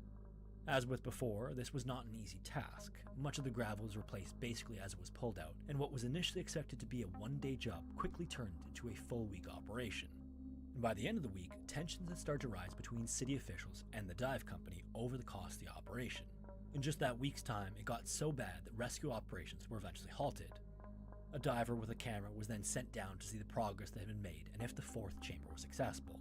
When the tape was played back initially, it seemed like after all the effort, they still had nothing, but then they noticed a concentration of fish in a specific spot during one of the frames. After watching it back several times, they were able to make out a tank valve and a regulator, which they thought belonged to either Kent or Mark. But despite locating them, the issues between the dive company and the city were irreconcilable, and 12 days after their fateful dive, the search was called off. Several months later, Don was recovered and anxious to get back into Jacob's Well, but not for recreation. He wanted to make sure that no one else could end up like Kent or Mark. First, he had bags of concrete lowered into the cave, and then over the course of several hours, built a wall over the entrance to the fourth chamber.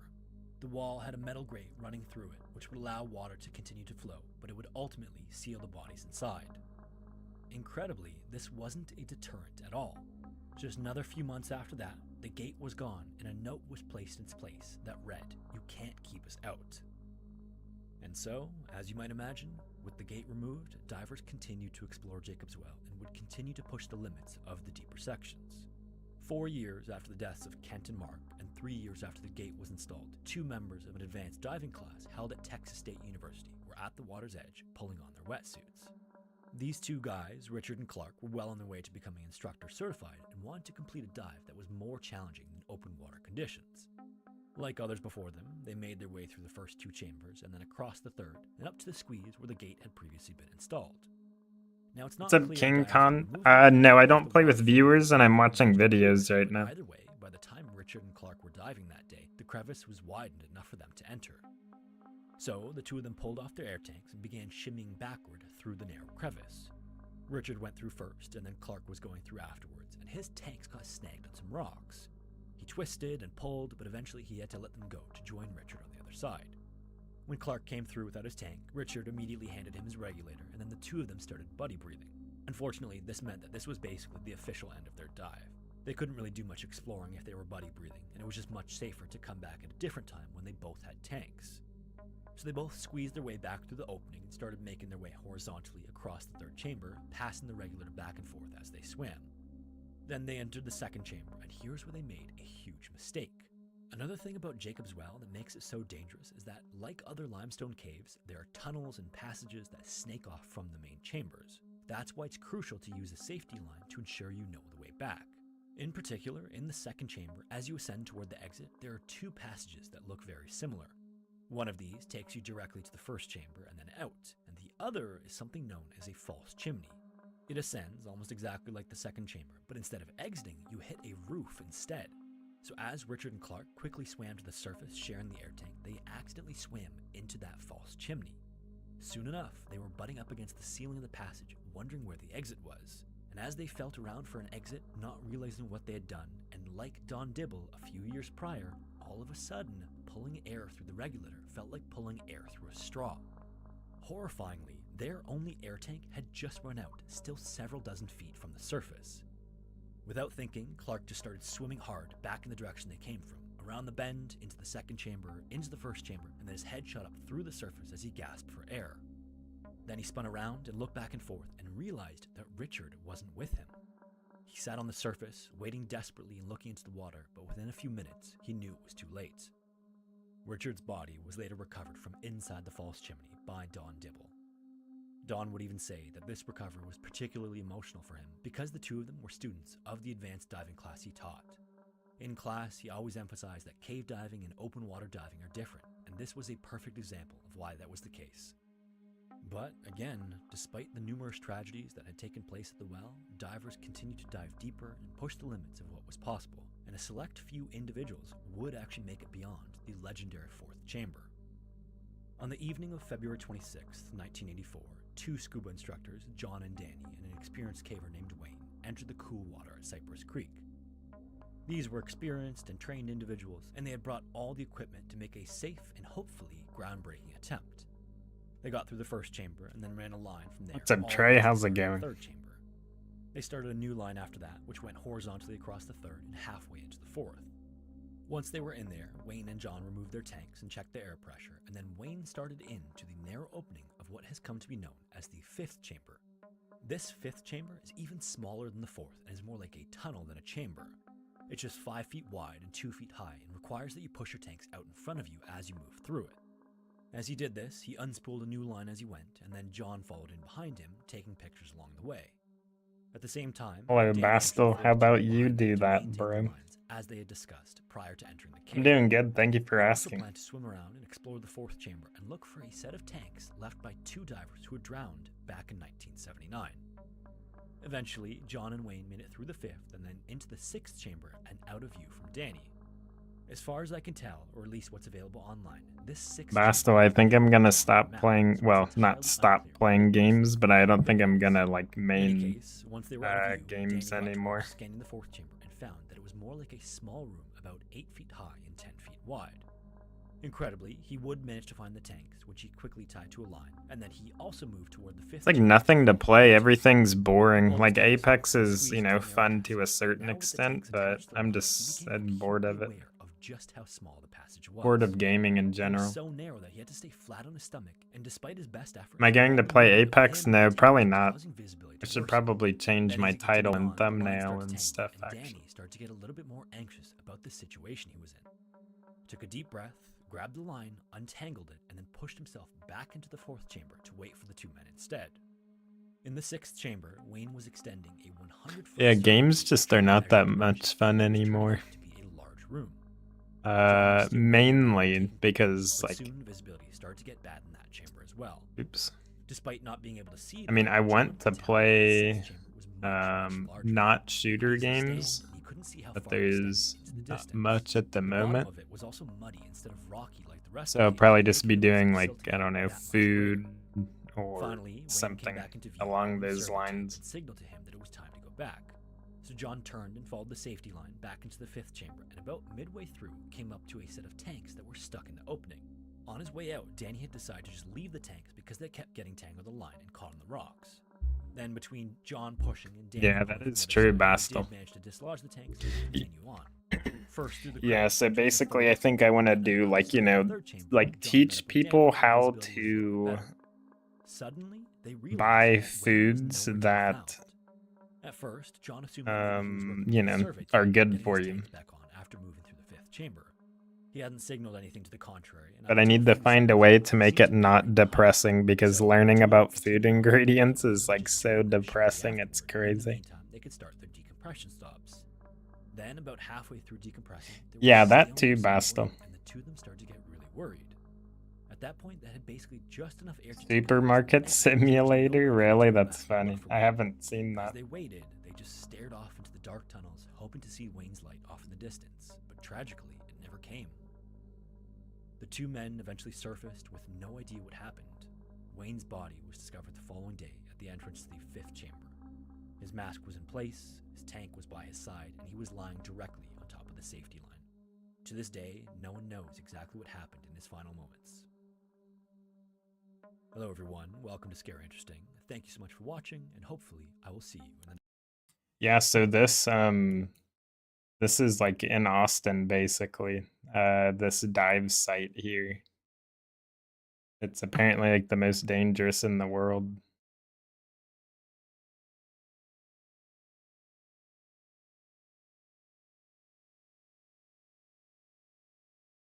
Or one of them. Oh look, what the heck?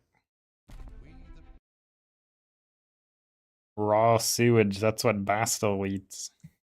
And drinks.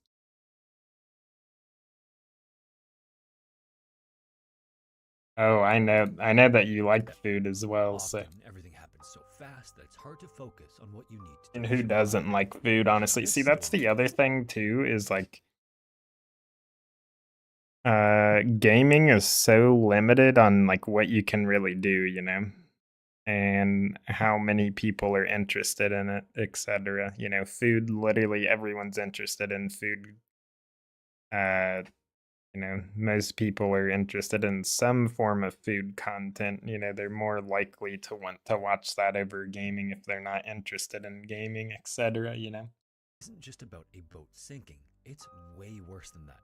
It's about one of the worst things you can imagine happening once you hit the water. As always, viewer discretion is advised. Rivers to flush waste through underground passage. London was hit by... In the summer of 1858, London was hit by something known as the Big Stink. It was the particularly Big hot that Stink. summer, and the Thames, which is the large river which runs through London, was essentially an open sewer. Now, London did already have a sewage system that covered and redirected several rivers to flush waste through underground passageways, but these still just emptied directly into the Thames. Even worse, by 1858, this system was in need of a serious overhaul. This meant that gases often leaked, especially on You days can't when drag was him. waste away from where people lived and worked. It was still dumped into the Thames, where it would just pile up on shore. On hot days, Should the I? smell What's your would be favorite very item bad. from Taco fact, Bell? according to And Faraday, the most then I'll look at influential the scientist at the time, ingredients and then once wrote ruin that, it for quote, you. And then if you eat it, "Feculence it's rolled up into copium. clouds so dense that they were visible at the surface," end quote. And unfortunately, that summer, it was hot every day. This is also before germ theory. I used to like the freaking potato grillers, the XL steak burritos. Those So were it was so good. assumed that many outbreaks of cholera and other diseases that plagued the city must be linked to the stench from the waste problem. The Proposals fake even made empanada? Wait, I actually seen that recently. I want to look that up. Let's see. Taco Bell empan.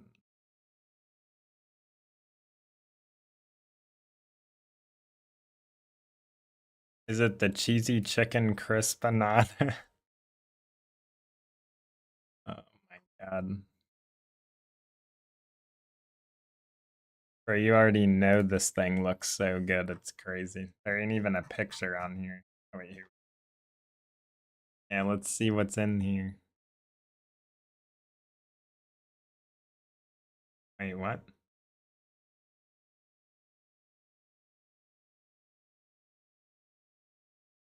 Whoa, wait, what the heck? I did not notice that. Like $5 really on here it says it's supposed to be $3.90, $3.49. Wait, you're getting scammed. That's why that's right there.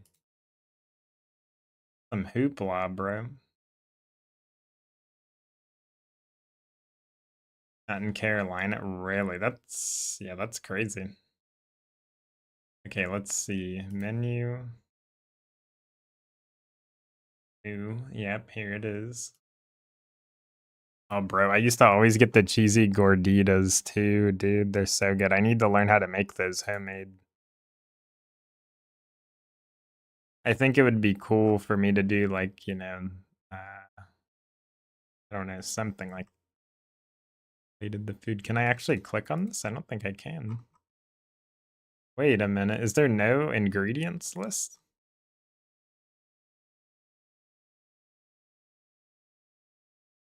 Spicy ranch and it's vegan, so healthy. You know the word, dude, I feel so bad because like vegan, like everything that is derived from petroleum or fossil fuels can be considered vegan, even though it hurts animals more than, actual like proper care of an animal and then you eat it. Where are the ingredients? Is there none? Can I not see any ingredients? That's why the V is green. True.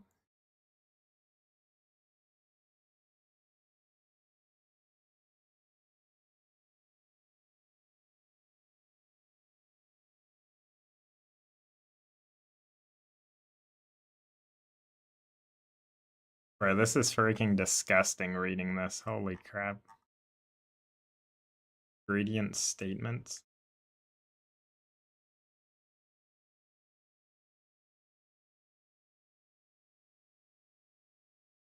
Oh, here we go.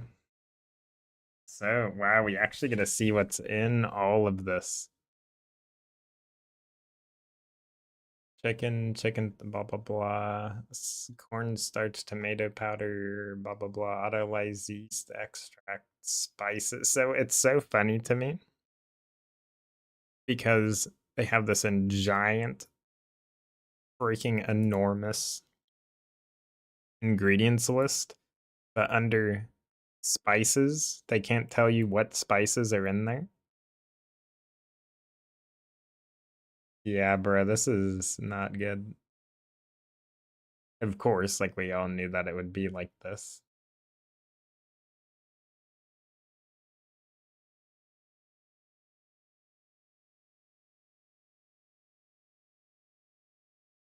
Yeah, wow.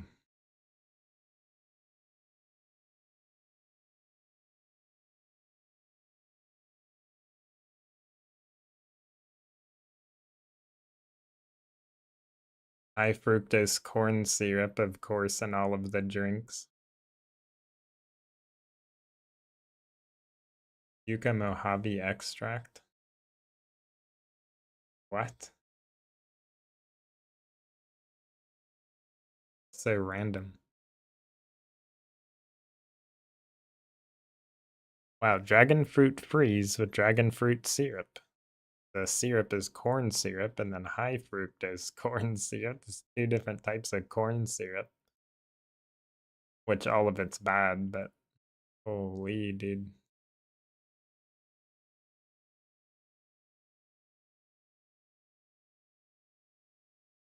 I went to find the best ingredient.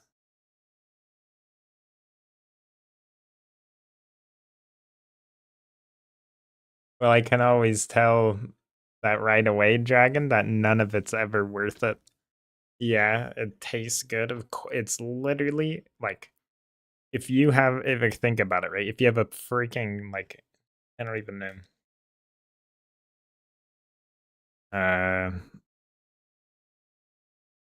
Like a mouse is designed to be a pointer object on a computer, right? Not surprising. Same with this because it's engineered to be that way. But I do want to do food reviews or something along those lines. But yeah. That's the channel name is Death Food. That's actually such a good idea though, not even gonna lie.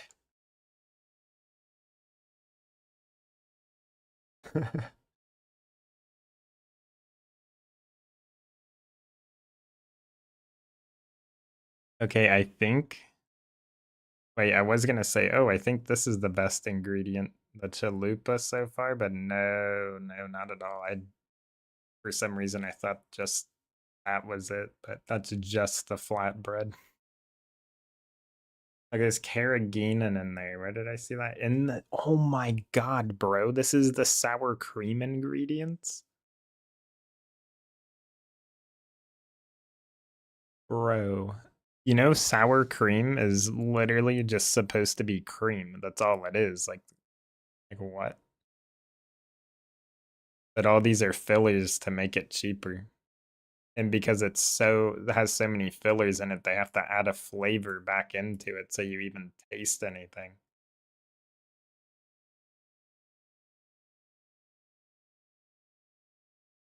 Also, fresh tomatoes. What does that even mean? Fresh iceberg lettuce. Okay, they're probably GMO'd. Everything in here is probably GMO. There's no way that they use anything unless it's for the sake of marketing and just so they can slap like, oh, this is chicken. Oh, this real cheese, you know.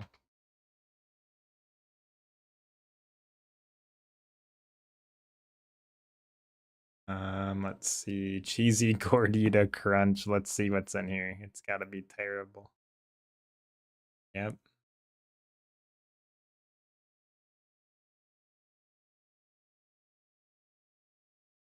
But yeah, it's really crazy. Wait, cheddar cheese.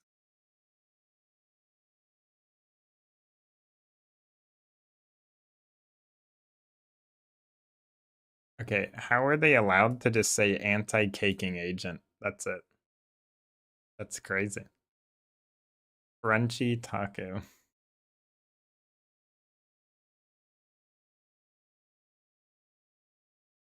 See, the weird thing to think about too is all of these additives, they're in there, of course, but then what do they turn into or what happens to them once you heat them up and like cook them? You know what I mean? Who freaking knows at that point? No. No, are you serious, bro? The freaking Doritos Locos Taco is just red 40? That's crazy.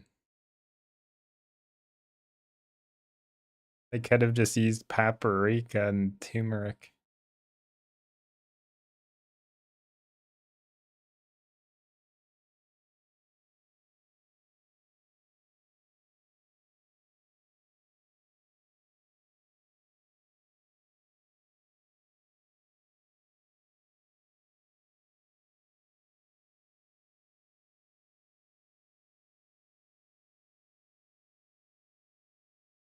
I love how it's called ingredient statements as well. That's how you know they're like, they just don't care about their ingredients.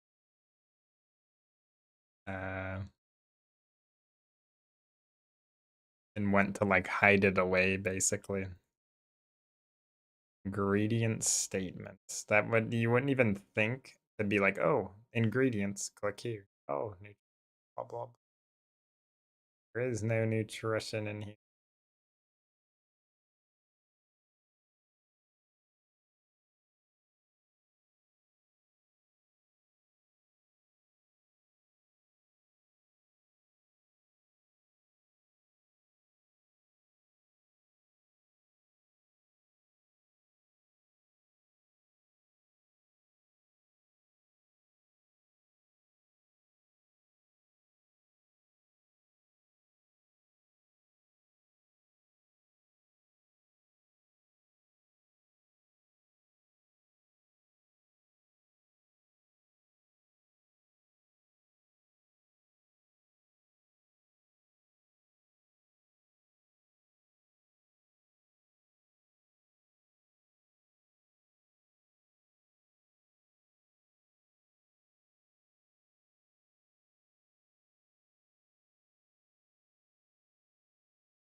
Oh wow, yeah, that's crazy. Scrims are in 30 minutes. Wonder how people are gonna do. Like you can't even avoid like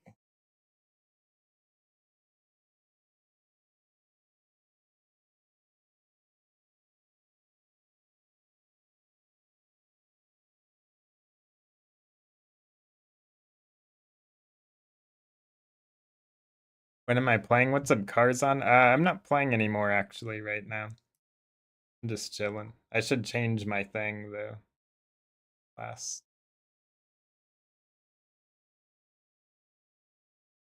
Yeah, this is disgusting, bro. Reducing stoves. Can't even freaking say it right. Reducing sodium since 2008. Wait, what?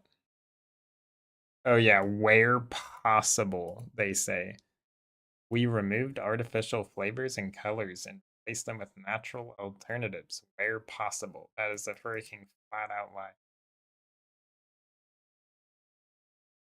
We removed artificial trans fat and high fructose corn syrup. They're still using high fructose corn syrup in their ingredients. Like they literally just lying right.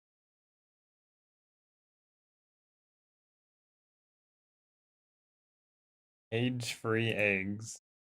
Cage-free is marketing. They can just be in, a giant cage inside as long as they're like technically they're just like not in a cage, but they can like be in a giant warehouse, you know what I mean?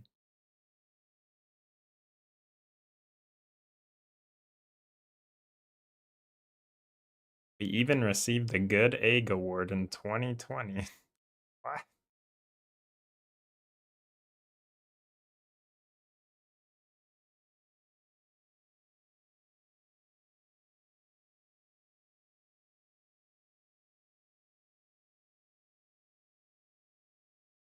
Bro, these people are freaking like aliens. Look how this is written. We have been committed to sourcing chicken raised without antibiotics. Antibiotics important to human medicine since 2017. We are working to reduce antibiotics important to human medicine in our beef supply. Human medicine. Why is it said like that?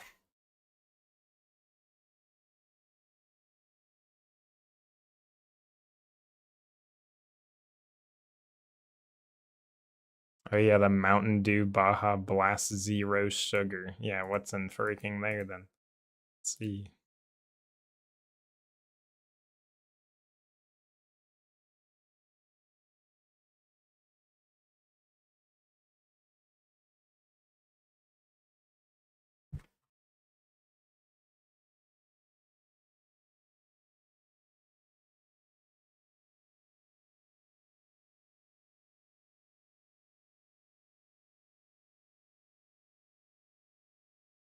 Okay, there's obviously dyes and also high fructose corn syrup again. But the way they're able to get away with that is because these aren't technically Taco Bell's products. So that's how they're able to get away with that, basically. What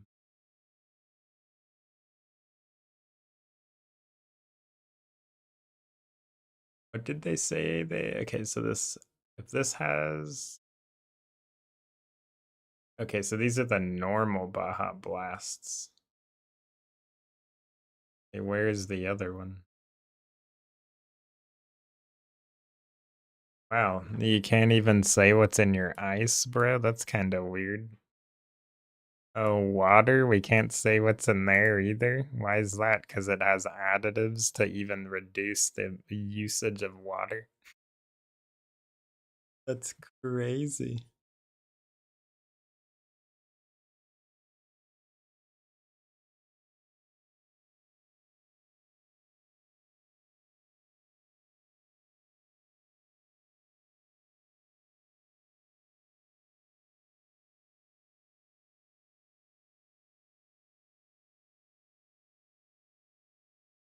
Wait, so where's... Oh my god, bro. I remember these Cinnabon Delights. Okay, this is the coffee. But... And where's their... Weird, they don't even have that on there.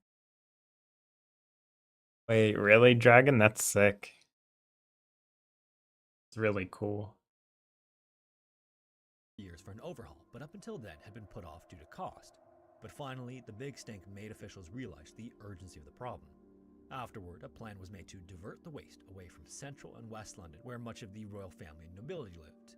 In London as well, the prevailing winds blow from west to east, so if engineers could control the flow of waste and pump it out in the east, they could limit the smell to just that end of the city.